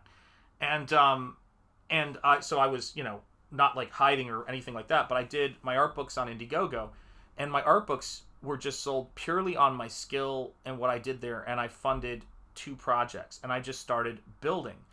To get your first book that's fully painted, where you're having to do all of the stuff on it, and they're having to have faith in you as a creator, over $30K is a massive, massive achievement. It's not, when people talk about getting campaigns to something like $90K, I think is what Aaron Lopresti says, before you even really are making any kind of real living on it. Those are the economics of it. But to get there this fast is a result of just so much hard work building a fan base and following the mail-in method. And I've benefited tremendously from Comicsgate. But everybody has the opportunity to use that term. It's so much more than that. It's grueling. So now I want you to think about this. Look at what Eric July's accomplished. He has never been anti-Comicsgate. He's never been, I think he's on Friday Night Tights and a lot of those shows. He is the freedom earned, I think, by everybody, frankly. Or it's a right, I should say, that everybody has to associate with who he wants to associate with. But that is not how he got to $3 million. He has built faith in his, what he does over a long period of time, starting as a teenager on YouTube. So I always say this, is that when someone like him does what he does, people are going to give him feedback. They might be right, they might be wrong. But his decisions on what he's done, to get to where he's gotten to, turned out to be very effective and correct. It doesn't mean people didn't give him good advice, but he got a lot of advice to sift through, I would imagine. Do it this way, do it that way. And he did it a completely Eric July way, and no one was going to give him that way of doing things but him. Because that's what we do. We build our own things. And so what works for one person, there are no guarantees, and what works for one person might not work for the next person. But you have to kind of, bear the responsibility, as you should, for your own success and how well your stuff is doing. And I just don't... I think one of the best things that he talks about in his most recent video, which I think is brilliant, is he talks about, counting on... God, what is the term? He used some term. I forget what it was.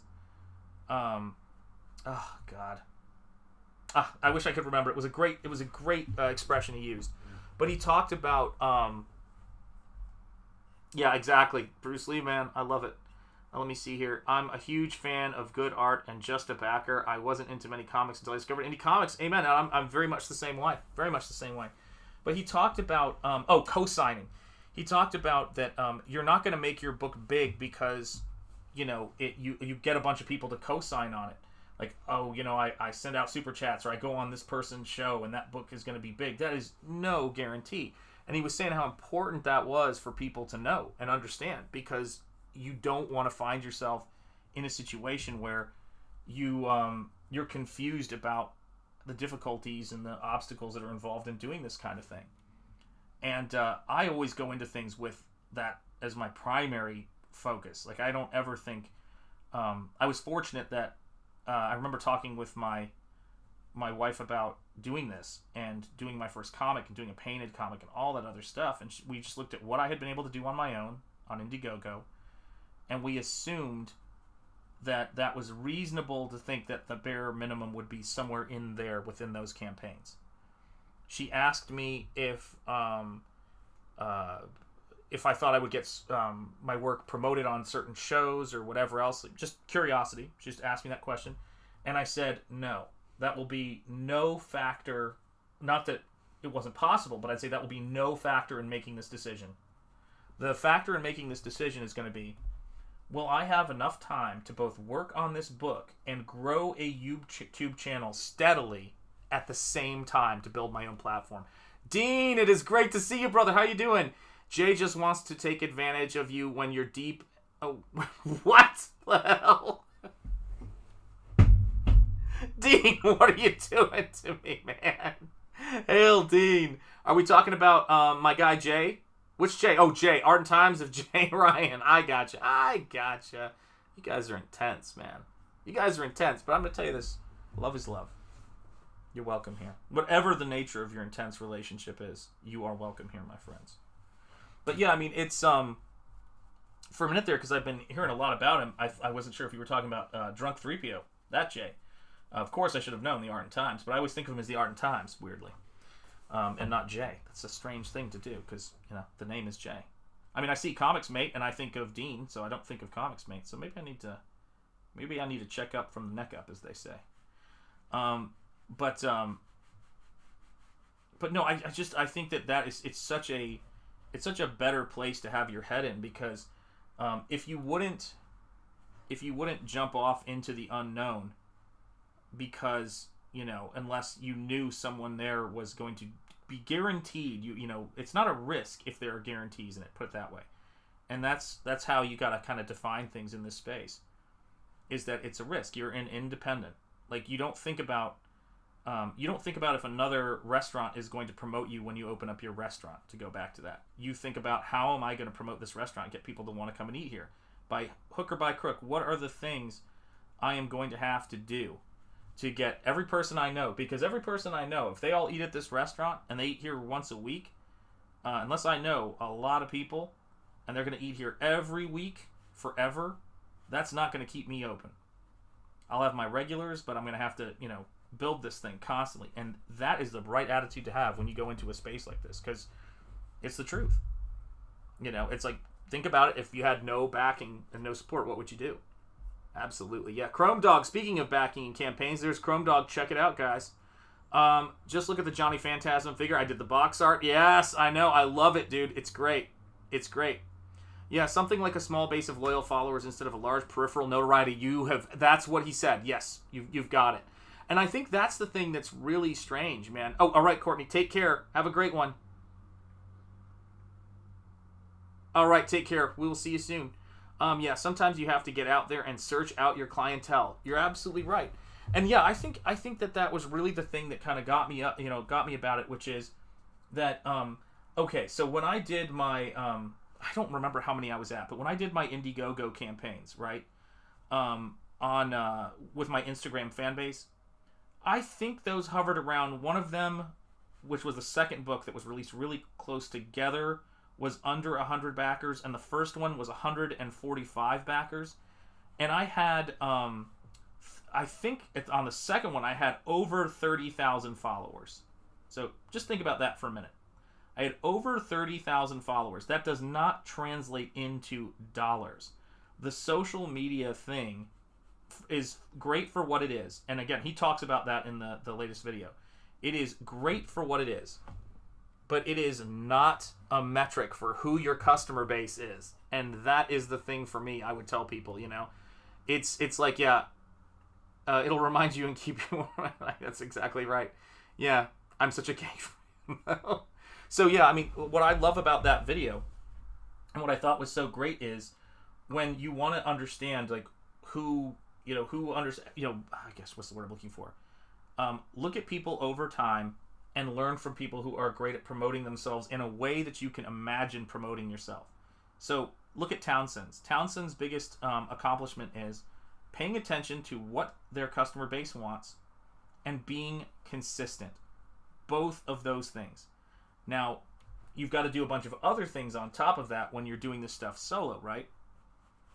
But the thing to remember is that, so you're not going to be able to do it all, but it's got to start with something that you can kind of, anchor yourself into. And for me, I knew that I could do the entire book, one. It would be a tremendous amount of work, and I knew I was comfortable enough on YouTube.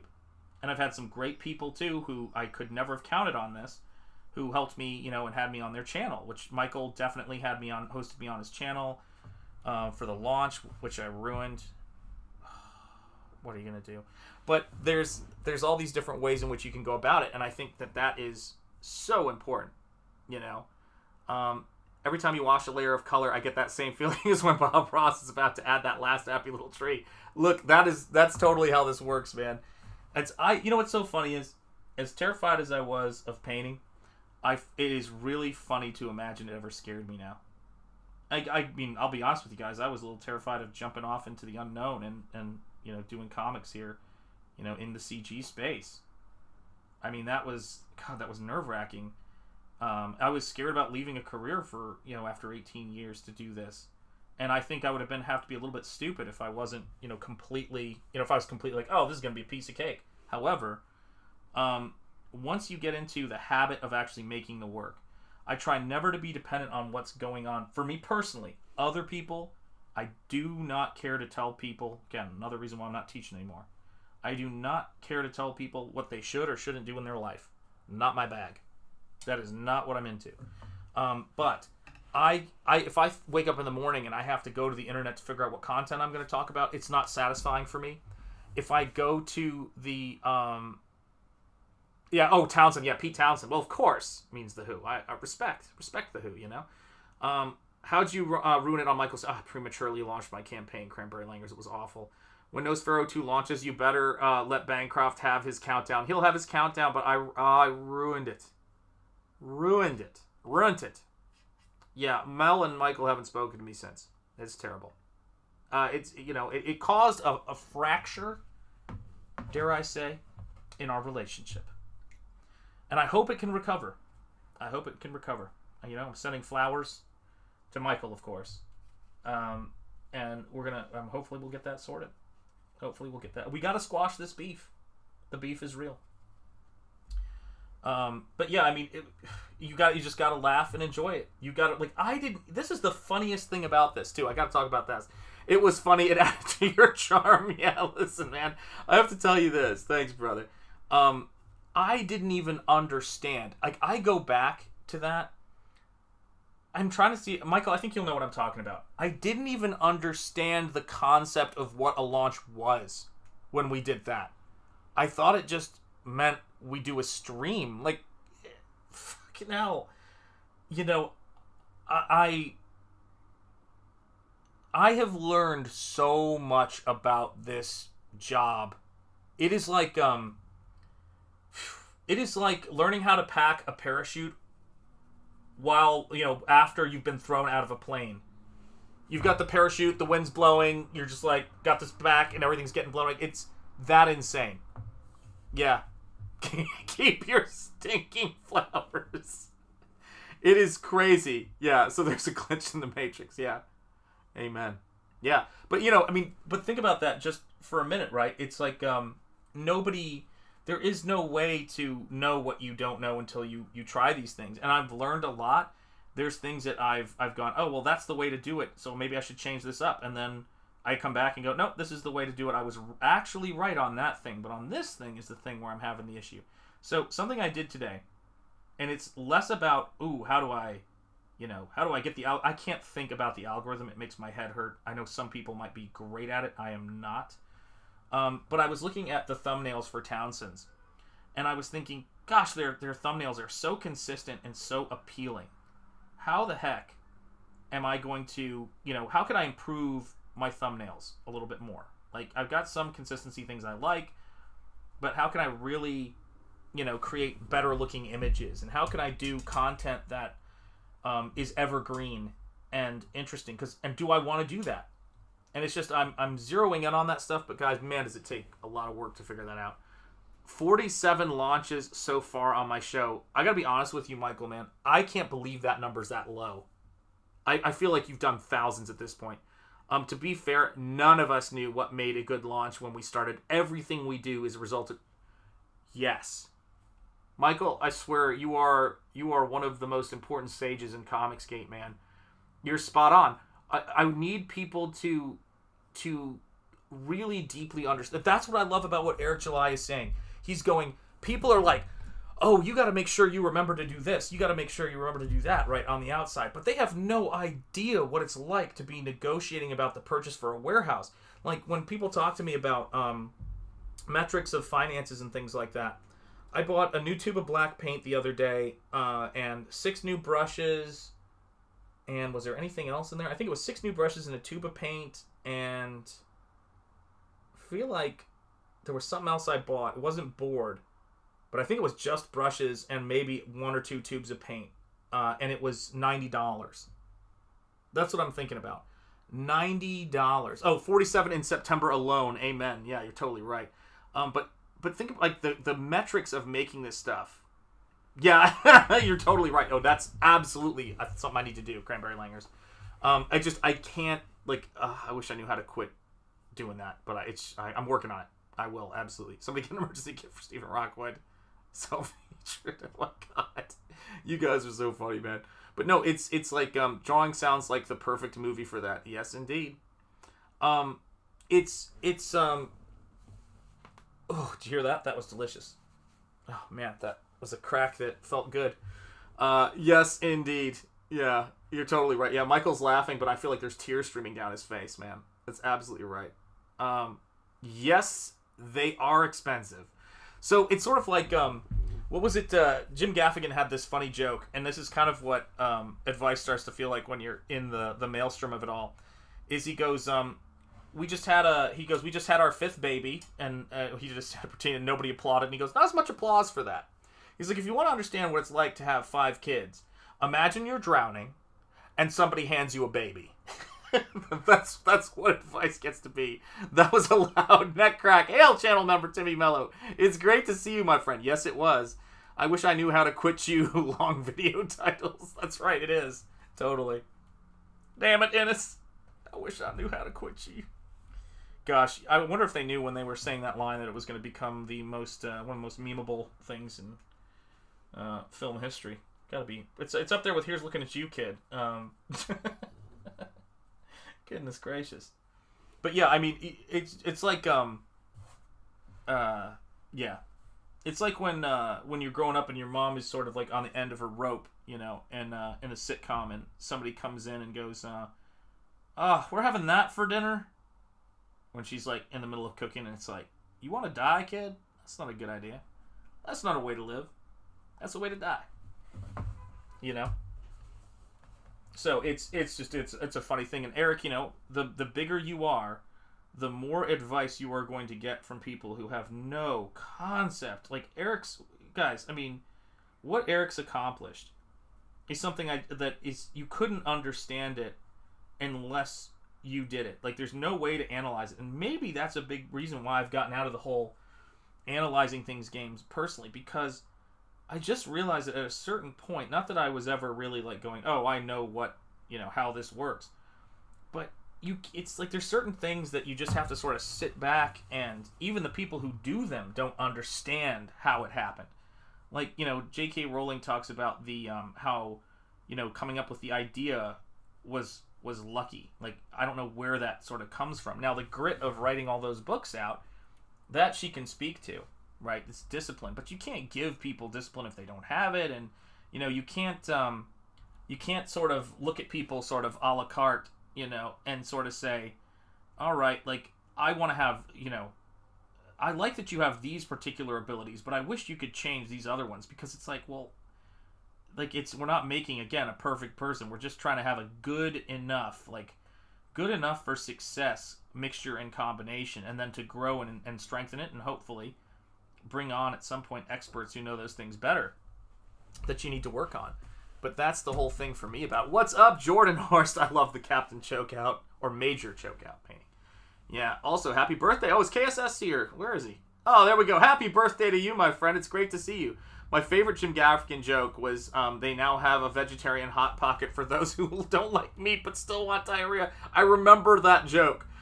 He said they also had an express Hot Pocket. You take it out of the package and you drop it right in the toilet. That was my other favorite Jim Gaffigan joke. Freaking kills me, man. That guy, we saw him live, and I remember we watched this. Speaking of, because this relates, man, I must have bumped the camera. It was completely off of the artwork there. Sorry about that, guys. That was the thing that just killed me. We saw him do stand-up, and I remember, this relates very much to what we're doing here. I remember the opening act. Hot Pocket. I hear you, groomsman. The opening act came out, and you know we were kind of like, okay, who's this guy? And you know starts going, and then after a while, you're laughing. Like, you're kind of laughing, going, man, he was actually pretty damn good. He's actually a pretty good comedian.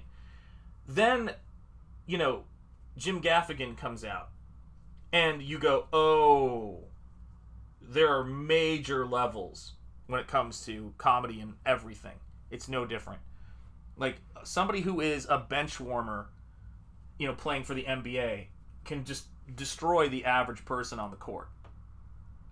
And the thing is that to be somebody playing at the highest level in the NBA is a completely, like, it's something you just can't, understand unless you're at a certain level. And that was really the thing that I think is the case with high level skill in painting or drawing or any of this stuff. I mean, people talk. I don't think about how I talk and paint at the same time. Sometimes it's hard for me to get into that mode a little bit, but if I stick around long enough, I can do it. But it's something that, to promote your own book. This is what I love this about Comicsgate, though. I don't want to seem like and remotely that I don't, because I love it. It's insane, but I love it. Is that to be drawing, painting, streaming, promoting your book, making your book, writing your book, designing the characters, coming up with where it's going to go, how it's going to be, and to have a family that is dependent on you doing the job to the best of your ability. You cannot do anything but be in the space, get yourself ass in the zone as much as you can, and work tirelessly. And that's what it comes down to. Oh, his bonus fry jokes are so great. I love it. I love finding the bonus fry. Mainstream, considered by the mainstream as the forbidden kingdom of comics. Yeah, that's totally true. Robin Williams, respect. I love Robin Williams, man. That guy could break your heart and crack you up at the same time. Gaffigan talking about Christmas decorations being started by Drunk Man. I love that one too. Yes. Was that in Beyond the Pale? That's one of my favorite ones, man. Yeah, absolutely, guys. We keep subbing. We keep working. Yeah, absolutely what it's about. I wish the world would just get back to being quality and allowing independent thought again. It's getting there. But that's, this Cranberry Langers, man. Channel member Cranberry Langers. You know this, right? It's like, this is the part of it. It's the grind of doing the work. People need to see quality, right? Isn't it far more rewarding being the creator of... be rewarding... I can't read for shit. Rewarding with being the creator of all areas of your comic, writing, illustration. It's rewarding for some.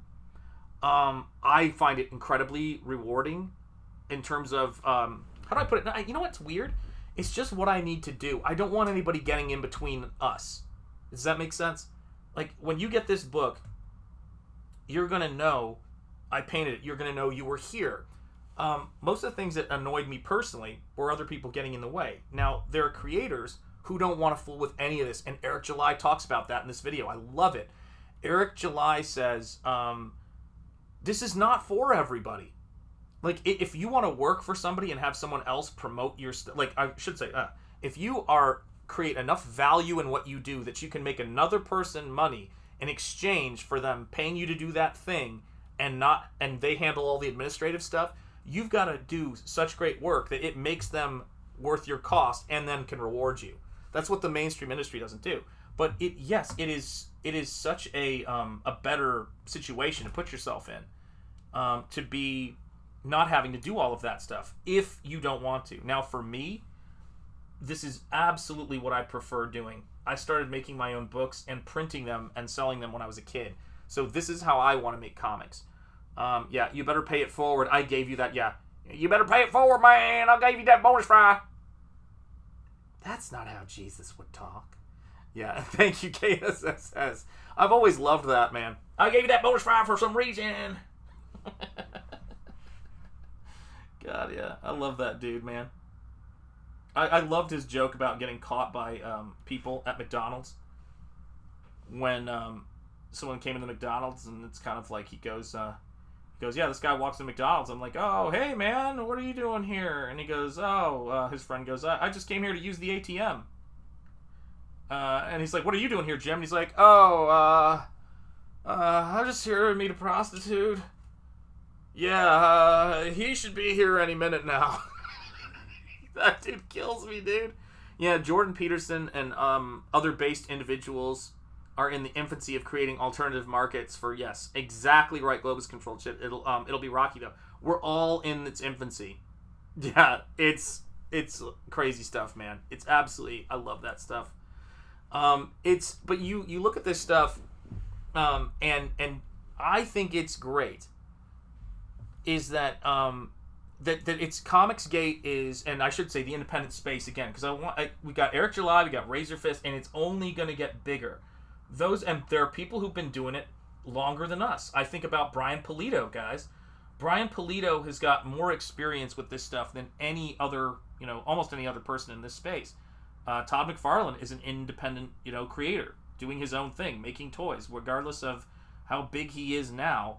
That is what he started with. He started a business from Marvel Comics. It is not the same thing. A built-in Marvel Comics audience does not guarantee you longevity as an independent publisher. Never will. Just look at all of the Image founders compared to him. That's not how it works. Look at Robert Kirkman. Look at any one of these guys who do this kind of stuff. So there are many people who are doing it. It takes a lot, but anybody in this space, they are taking a massive risk, especially if you've got folks like me and other people who leave, positions where there's some job security and regularity. Yeah, got to go to work. Great stream as always. All right, Michael, take care, brother. Much love. Thanks for coming in here, man. Have a great one. Yeah, don't forget Alterna Comics. Exactly right. Yet another example. And I think I've said this before on stream, but I was on Pete Sameti's stream back when he was doing the open mics Mondays, and it was in the afternoon, and he helped me to get those last couple bucks to make this campaign get to its funding goal. So yeah, you better believe it. Can I just say something real quick, because I haven't looked at the screen with this page in this position in a while? That is a damn good-looking column, okay? That's a fine-looking column. Yeah, be safe, Mike, and have a good one. No doubt. No doubt. That's got to be one of the better columns you're going to see, folks. That's got to be one of the better columns that you're going to see painted in a comic book. I'm hoping when they do Comicsgate Awards that I will win the best painted column in a panel. That's what I hope, if we ever, have that as a category. But then I'm kind of just worried, someone else will paint a better column, and it's like, I don't want to get my hopes up. Madness, man. But yeah, I mean, I have so much admiration for independent creators who are good at it, who are really good at it. Again, I know I've shouted them out a lot, but I'm never going to change this one aspect of myself, because I just don't have any interest in there's a lot of stuff I like, and I'm going to support it, and it is what it is. But Grim Life Collective, man, they put out a video that was so great, so thorough. I know how much work goes into doing what they do. I just don't even question it. It's so much. Anna, that Star Wars girl, talked about this once. She talked about how people have no concept that you don't just set up a stream and people show up. Oh, look. Oh, and I think she even said it's not just about, oh, you're a girl and people just show up. It's like, well, how many girls do you know on YouTube who can't get an audience to show up? Don't have anything interesting. She's real. She knows her shit. And it's the same thing with artists. How many painting streams are there? How many art streams are there on YouTube? Some people get tons. Admiral, whack-ass channel member, hail to you, my friend. It's great to see you. Billy Tucci, thank you, Marcus. See, guys, think of how many people we can name if you're, yeah, exactly. Best comic from a name we can't pronounce is totally right. A pillar amongst comics and columns. Yes, you're absolutely right. But yeah, think of how many people have been doing this for a while. History did not start, 5 years ago, 6 years ago, 7 years ago. Hell, it didn't start 50 years ago. People have been doing this stuff. I mean, we can go back to people like Steve Ditko. We can go back to, Metal Erlant with Mobius and the guys. Like, we're not alone in this pursuit. And then that doesn't even include independent book publishers, record labels, things like that. So people in the independent space, truly independent people and producers, have always taken on a lot of risk, and it's great to look at the people who do it well. And I think that that's where I get a lot of my inspiration from. I don't look at people who aren't doing it the way I would do it, and I would do it so much better if I did it this way. Like, don't do that. Like, I just don't spend a bit of time doing that. I look towards the stuff. That's one of the worst sort of things you can see happen with people. And I mean, this just goes in general, where to make themselves feel better, they compare something they do that they think they do better than another person. It's like, but you're not looking at all the other amazing stuff they're doing. What are you doing?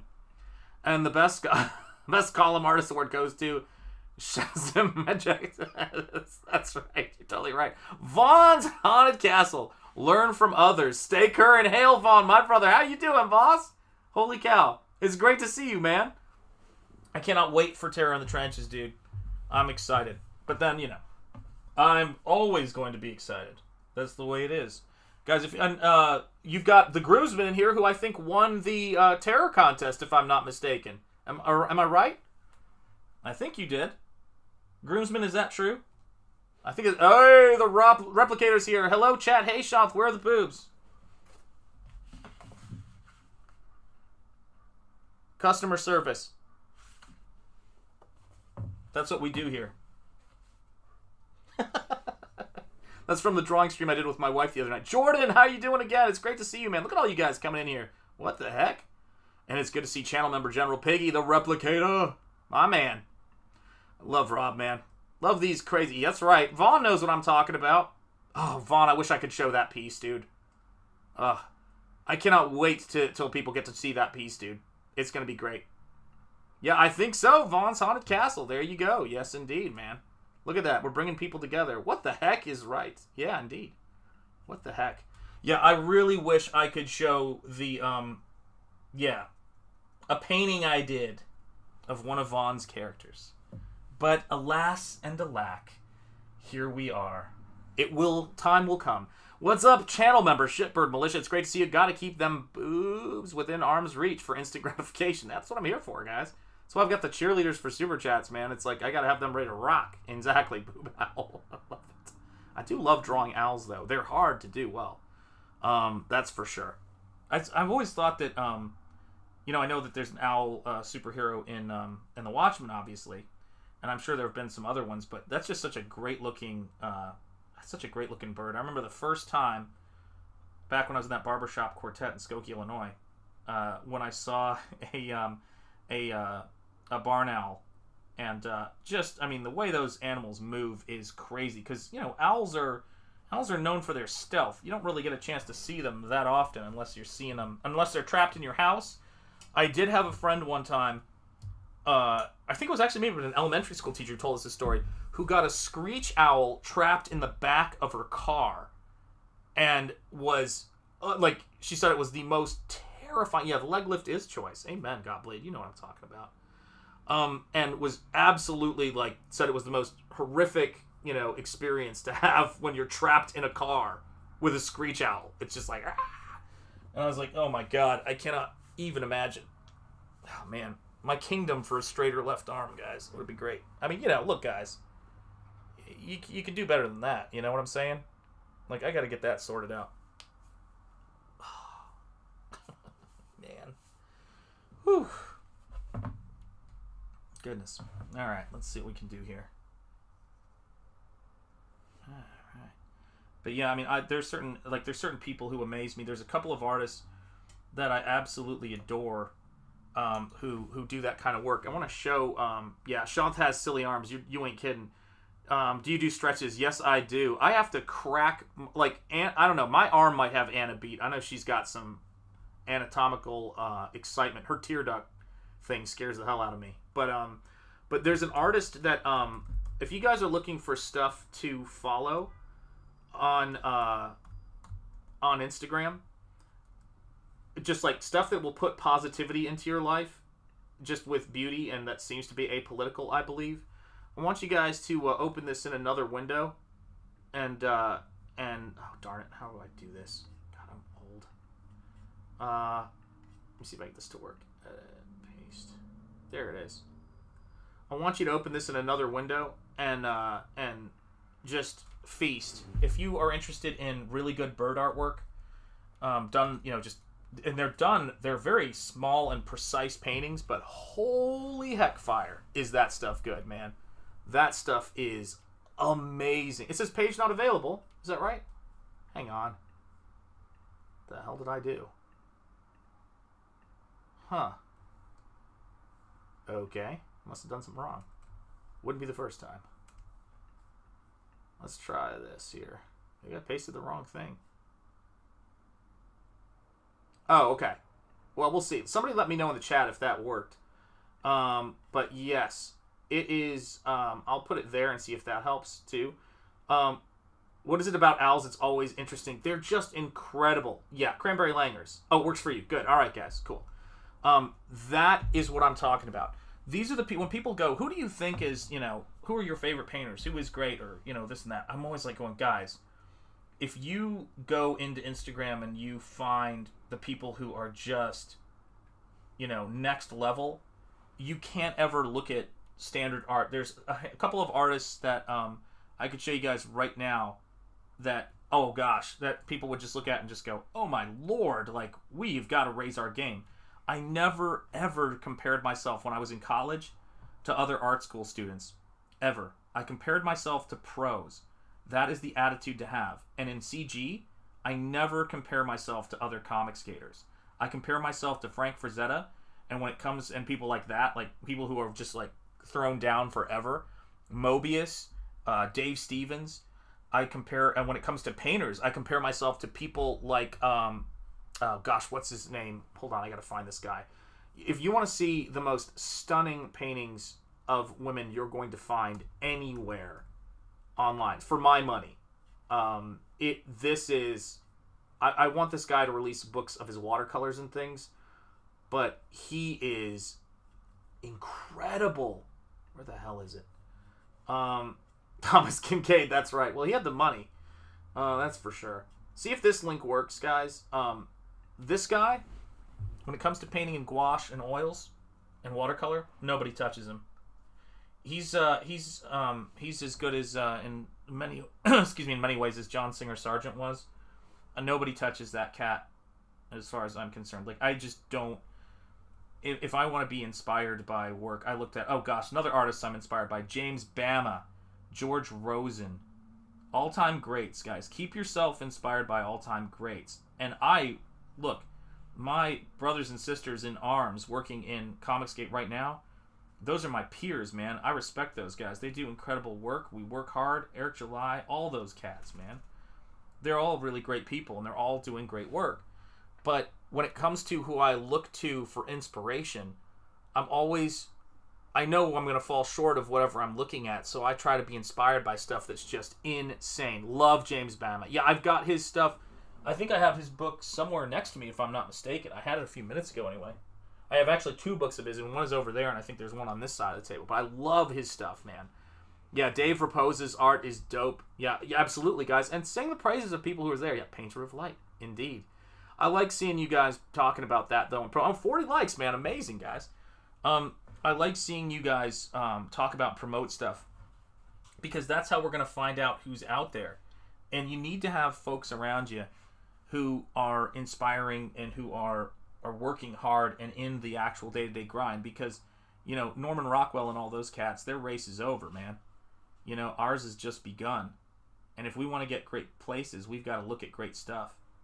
And that's it. We've got to look at the best throughout history, and that's the measuring stick we have to measure ourselves against. You know what I mean? And if you fall short of a high standard, that's fine. But knowing what your own standard is and what you're trying to accomplish is essential, because we might not all have the exact same standard, but we should all have a high standard at that. And I think, gosh, I just think of people like, I get excited talking about comics and thinking about comics and thinking about pulp art. I just can't stop creating stuff. I can't stop imagining better stuff I could be doing in terms of with the projects I'm on, but then it's always the consistency and getting it done. That's the joy of making books in this space, man. That is the joy of making books. I like Charles Russell's Western art. I love Western art. It's so hard to do well, and man, does when an artist does it well, Wally Wood. I've got the Wally Wood Artist Edition up there. Love that book. Such a good book, guys. Absolutely worth the price of admission just to look at his use of screen tone and what's it called? Graphics duo shade and things like that. Acetate overlays for the 3D stuff. I mean, that book is incredible. And I should say, I've also got the the Bernie Wrightson Artist Edition. He's another person I chase. Love Bernie Wrightson stuff, for God's sake. I mean, seeing his Frankenstein stuff in college just blew my mind. I mean, that guy, what a legend. Ugh. Yeah, I mean, you can tell I'm into this stuff, right? Hopefully, no one's confused about how into my artwork and into making artwork I am. Into other people's artwork, I love the whole thing. Love comics. That's where you got to do it, man. Any artistic rivals, Shanth? Not really. God, I can't imagine. Yeah, because when I see great stuff, yeah, I get inspired by it. Yeah, I guess no. I guess I don't have any. It's weird, you know? It's like, you know what I think it is, Vaughn? And that's a really great question. What I think it is when I get up in the morning and go to this desk, I'm always alone in that sense. It's not depressing, but I mean to say, like, you know, the grind of doing this. And I always imagine that my fellow artists are really focused on what they're doing. So I have a lot more artist inspiration, I guess I would say. Artist inspiration. I consider you one. Does that make sense? I don't know. I have so many people that inspire me, man. That's for me. That's it. But does that make sense, Vaughn? I don't know if I answered your question well. But yeah, man. I'm just excited, man. I mean, Hammer Horror, you know this, man. There's so much stuff out there that just, you know, is creatively inspiring to me, man. Just so creatively inspiring. I love it. You know, it's life is. I mean, you know, we talk about this all the time, but it's like I was talking about earlier. About like how much I love Bud Root stuff and got his art book because of Andy Smith talking to me about it and showing it, or talking about it on stream, I should say, talking to all of us about it, and he showed it on stream, and I was like, this is so great. I'm so excited for this book. As soon as I can afford it, I want to get that new gigantic Tosh and Frank Frazetta book. It's like, gosh, I just look around and I need that stuff inspiring me, man. I just need it. You know, I did the other way for so long in terms of feeling like I was not inspired by anything I was around. And it's not for me, man. It's for the birds.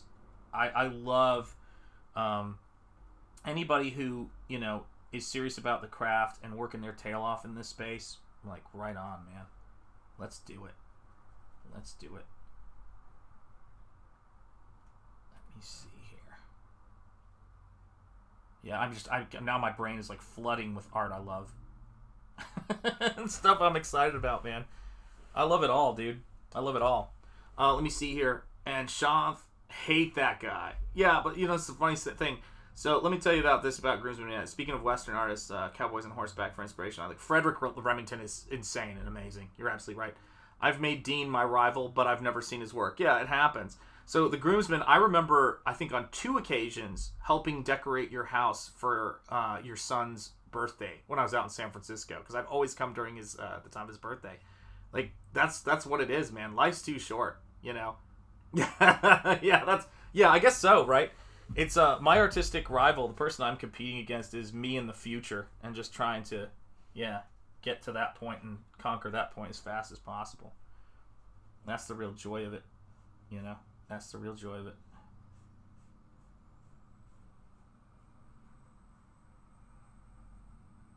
I love doing this stuff. Oh, man. This panel is going to be. This is better than I could have imagined it being, in terms of just the flow of it and how it's going to all come together. It's just going to have that great energy of trying to stop something from happening, but you can't quite stop it. What's up, Ellie? How are you doing? Hail, channel member Ellie Munoz. I'm glad you're here. Dean Cain. Yeah, that's right. I'm mad at Dean Cain. He got to kiss Terry Hatcher. What was that about? Yeah, Bud wants to do more comics. We all want to see it. And I remember Bud talking about that. Hail Waffles. There will always be waffles here. There will always be waffles forthwith. I remember an interview with Bud Root where someone said, why don't you do more comics? And he's like, the pinup stuff just sells more. You know what I mean? And it's so true. It's like, it's you know, I love his stuff. I love his pinups. Like, I'll show you something that, you want to see something cool, guys? Again, what am I doing? I'm like promoting other people's work. Oh yeah, that's what I love doing that stuff, man. I mean, if we're not here to celebrate art, or if you're not here to celebrate art and to back, you know, comics and back positivity and back hand painted artwork and, you know, Nosfero and all that stuff, then you're in the wrong place. But I will always talk about great work. Let me see if I can find a Bud Root piece that is internet safe. That is the ultimate difficulty when we talk about. Oh, this one's safe. So here's a piece by Bud Root. tell me that isn't an outstanding werewolf. That is an outstanding werewolf. Look at that. I mean, this is some killer stuff. You know? And what are you going to do? It's great stuff. And so, yeah, I mean, I'm into it. I'm into what Bud Root's doing and all those artists. I'm glad that, now people have asked me before. Here's something that people ask me, and I didn't always have a great answer for it. People go, is there someone you would like to hire to do a pinup or a cover or whatever for Nosfero or anything? And Bud Root, absolutely. Love Bud Root stuff. If I have the cash for that at some point, that is going to be something I do. But we're all stretch gold out at this point on this campaign. Now it's just got to get, now it's got to get done. And, which has always been the case, but it's especially the case every day. So, but yeah, that's going to be something I definitely want to do because I'd love to see it. And you never know what that's going to be, like who are the artists who you're going to want to see illustrate your stuff. I know Ethan wanted to get Jay Lee and have Dale do it, and then he hired me at some point to do the artwork that became that trading card, which was great. So he loves to hire people to do their take on his work, but also, to help promote young talent and people who are new to Comicsgate and all that kind of stuff if he's into the stuff. But it's like when you think about it, it's who do you want to have do a take on your character? I mean, man, that gets to be really specific, playing to their strengths. What are their strengths as an artist? In my case, I think people want to see sometimes, me do a painting of their character, which is great. I was supposed to look at Butterroot's werewolf. I was distracted. I know how you feel. I've tried. He just mocks me. What? Who mocks you? Wait. Powerful looking. Yeah, like Hanthrope. You got to tell. Isn't that good, Vaughn? I knew you'd like it. The ears back versus the ears up is a nice touch. Yeah, love it, man. His dinosaurs are sick. Looks like I actually like the idea of werebears because bears are terrifying. Oh no, Nosfero is ripping the skin off that giant man. Never mind. You're killing me, man. I'm sorry I missed it, KSS. Yeah, that werewolf it's sick, dude. I love that stuff, man. Absolutely love that stuff. Because there's cool art to be had out there, folks. There's cool art and there's cool stuff to be investing in, And there's a link I don't know if the campaign is closed yet. I don't think it is. But I know he's doing the book right now. But if you haven't checked out Vaughn, who's in the chat, Terror in the Trenches, there is a link to it in the description still. So please go and check it out. And I know there's I gotta update all of that stuff, guys. I've got so much stuff I want to get done. It's whenever I switch streaming and I go to a new thing, but that's the only way we're able to get these kind of high definition streams is if I do that. If I don't update things I think you guys can see what I mean. It's the streams on Ecamm, but the difference is night and day different. And the reason why the YouTube stuff doesn't look like it does on YouTube, the super chats or the channel number things, is because of the way Ecamm is the software set up. But it's actually it records a hard version, an HD version of the video. So all of this stuff is being burned permanently into the video of the creation of all of this artwork, which is really cool. So it's something about that I really like. I just want to see if I can do something about making it a little bit more visually interesting. So all that stuff is perpetually on my plate, doing this stuff. There we go. Start to bring a little bit of orange into that column.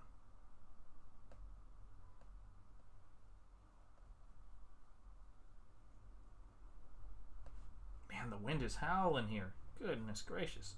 It's like howling Mad Murdoch out there. Hail A-Team. I had a friend who loved saying that expression. Love it when a plan comes together. Yeah, gotta love that stuff, man. There we are. Yeah, that's gonna look good when it gets where it needs to be getting to. Yeah, back Terror in the Trenches, absolutely. There you go. Yeah, it has to be done. Now there is a good idea. Amen. Yep. Terror in the Trenches, folks. Yeah, bribe him with the Groomsman. I just pre-ordered that giant. Oh, I can't wait. I want to order that so bad. When I have the money, I'm going to totally order it. let's see. Well, you're going to have to live with him. Yeah, Frazetta, that Frazetta book. There's an HD. Yes, indeed. Yes. There is a, what's it called? There's an HD video someone did of a flip through of that book who really knows their Frazetta stuff, and they're comparing it to other books. Man, I was salivating for it, man. 81K fulfilling soon. Congratulations, brother. I love seeing it. Of course, we get the word out here. You know, that's what we do. You know that's what we do here, man. It's what it's all about. Just making great artwork and getting all this stuff done. You know, if it don't make dollars, it don't make sense. And if it don't make sense, it don't make dollars. That's the way it is. All right, gang. All right, stick a fork in me. I am done. I'm going to be doing some more streams, obviously. That's what we do here. So stay tuned. Make sure you're subscribed. Make sure you ring the bell for notifications just so you know what's up. Yeah, we're just going to keep getting after it. Friday show with the missus, where we are going to be sketching and painting figures together. It's going to be a regular thing. She had a blast meeting you guys and doing it and getting back into the swing of things. Yeah, guys, much love to all of you in the chat. All you amazing channel members out there. You know, even though, I mean, it's weird. It's like I see the groomsman and I'm like going, wow, man, I've known you since college. It's weird he's not a channel member. But, you know, there's like different levels of loyalty and respect to him for whatever he considers loyalty to be. Let's see here. Yeah, another checkout, Forsaken Gods. Absolutely. Check that out. Collected edition on Indiegogo. Peace out, all. Channel member, Admiral Wackass. Hail to you, brother. Have a great day, all. See ya. Marcus, thank you so much for being here. Art and Times of Jay Ryan, the groomsman, my brother from college. Yes, indeed. You guys are all very, very welcome. Thank you for your support. Hail, Phil. It is great to see you. Check out his stuff. Yeah, keep doing the draw stream. I absolutely will. We love it. We had a great time. Hail, groomsman. You guys are awesome. Much love. I will see you guys soon. You guys are the best. We'll keep these HD streams. Timmy Mello, much love, brother, as always. And we'll just keep all this stuff happening, man. We're going to have a great time. So take care, everybody. I will see you guys soon. Thank you, Vaughn. Take care, my friend. I will see you, brother. And yes, indeed. Shots fired, Ellie. I love that, dude. You guys know that. It is what it is. We go way, way back. He's been ride or die and rocking with me for so long I can't even fathom it. And it's been a pleasure to share this crazy planet with him. So yes, peace and love, everybody. Thank you so much. Stay gold, everybody. And peace indeed. And I will see you guys, hopefully, not too long from now. So take care, everybody. Peace.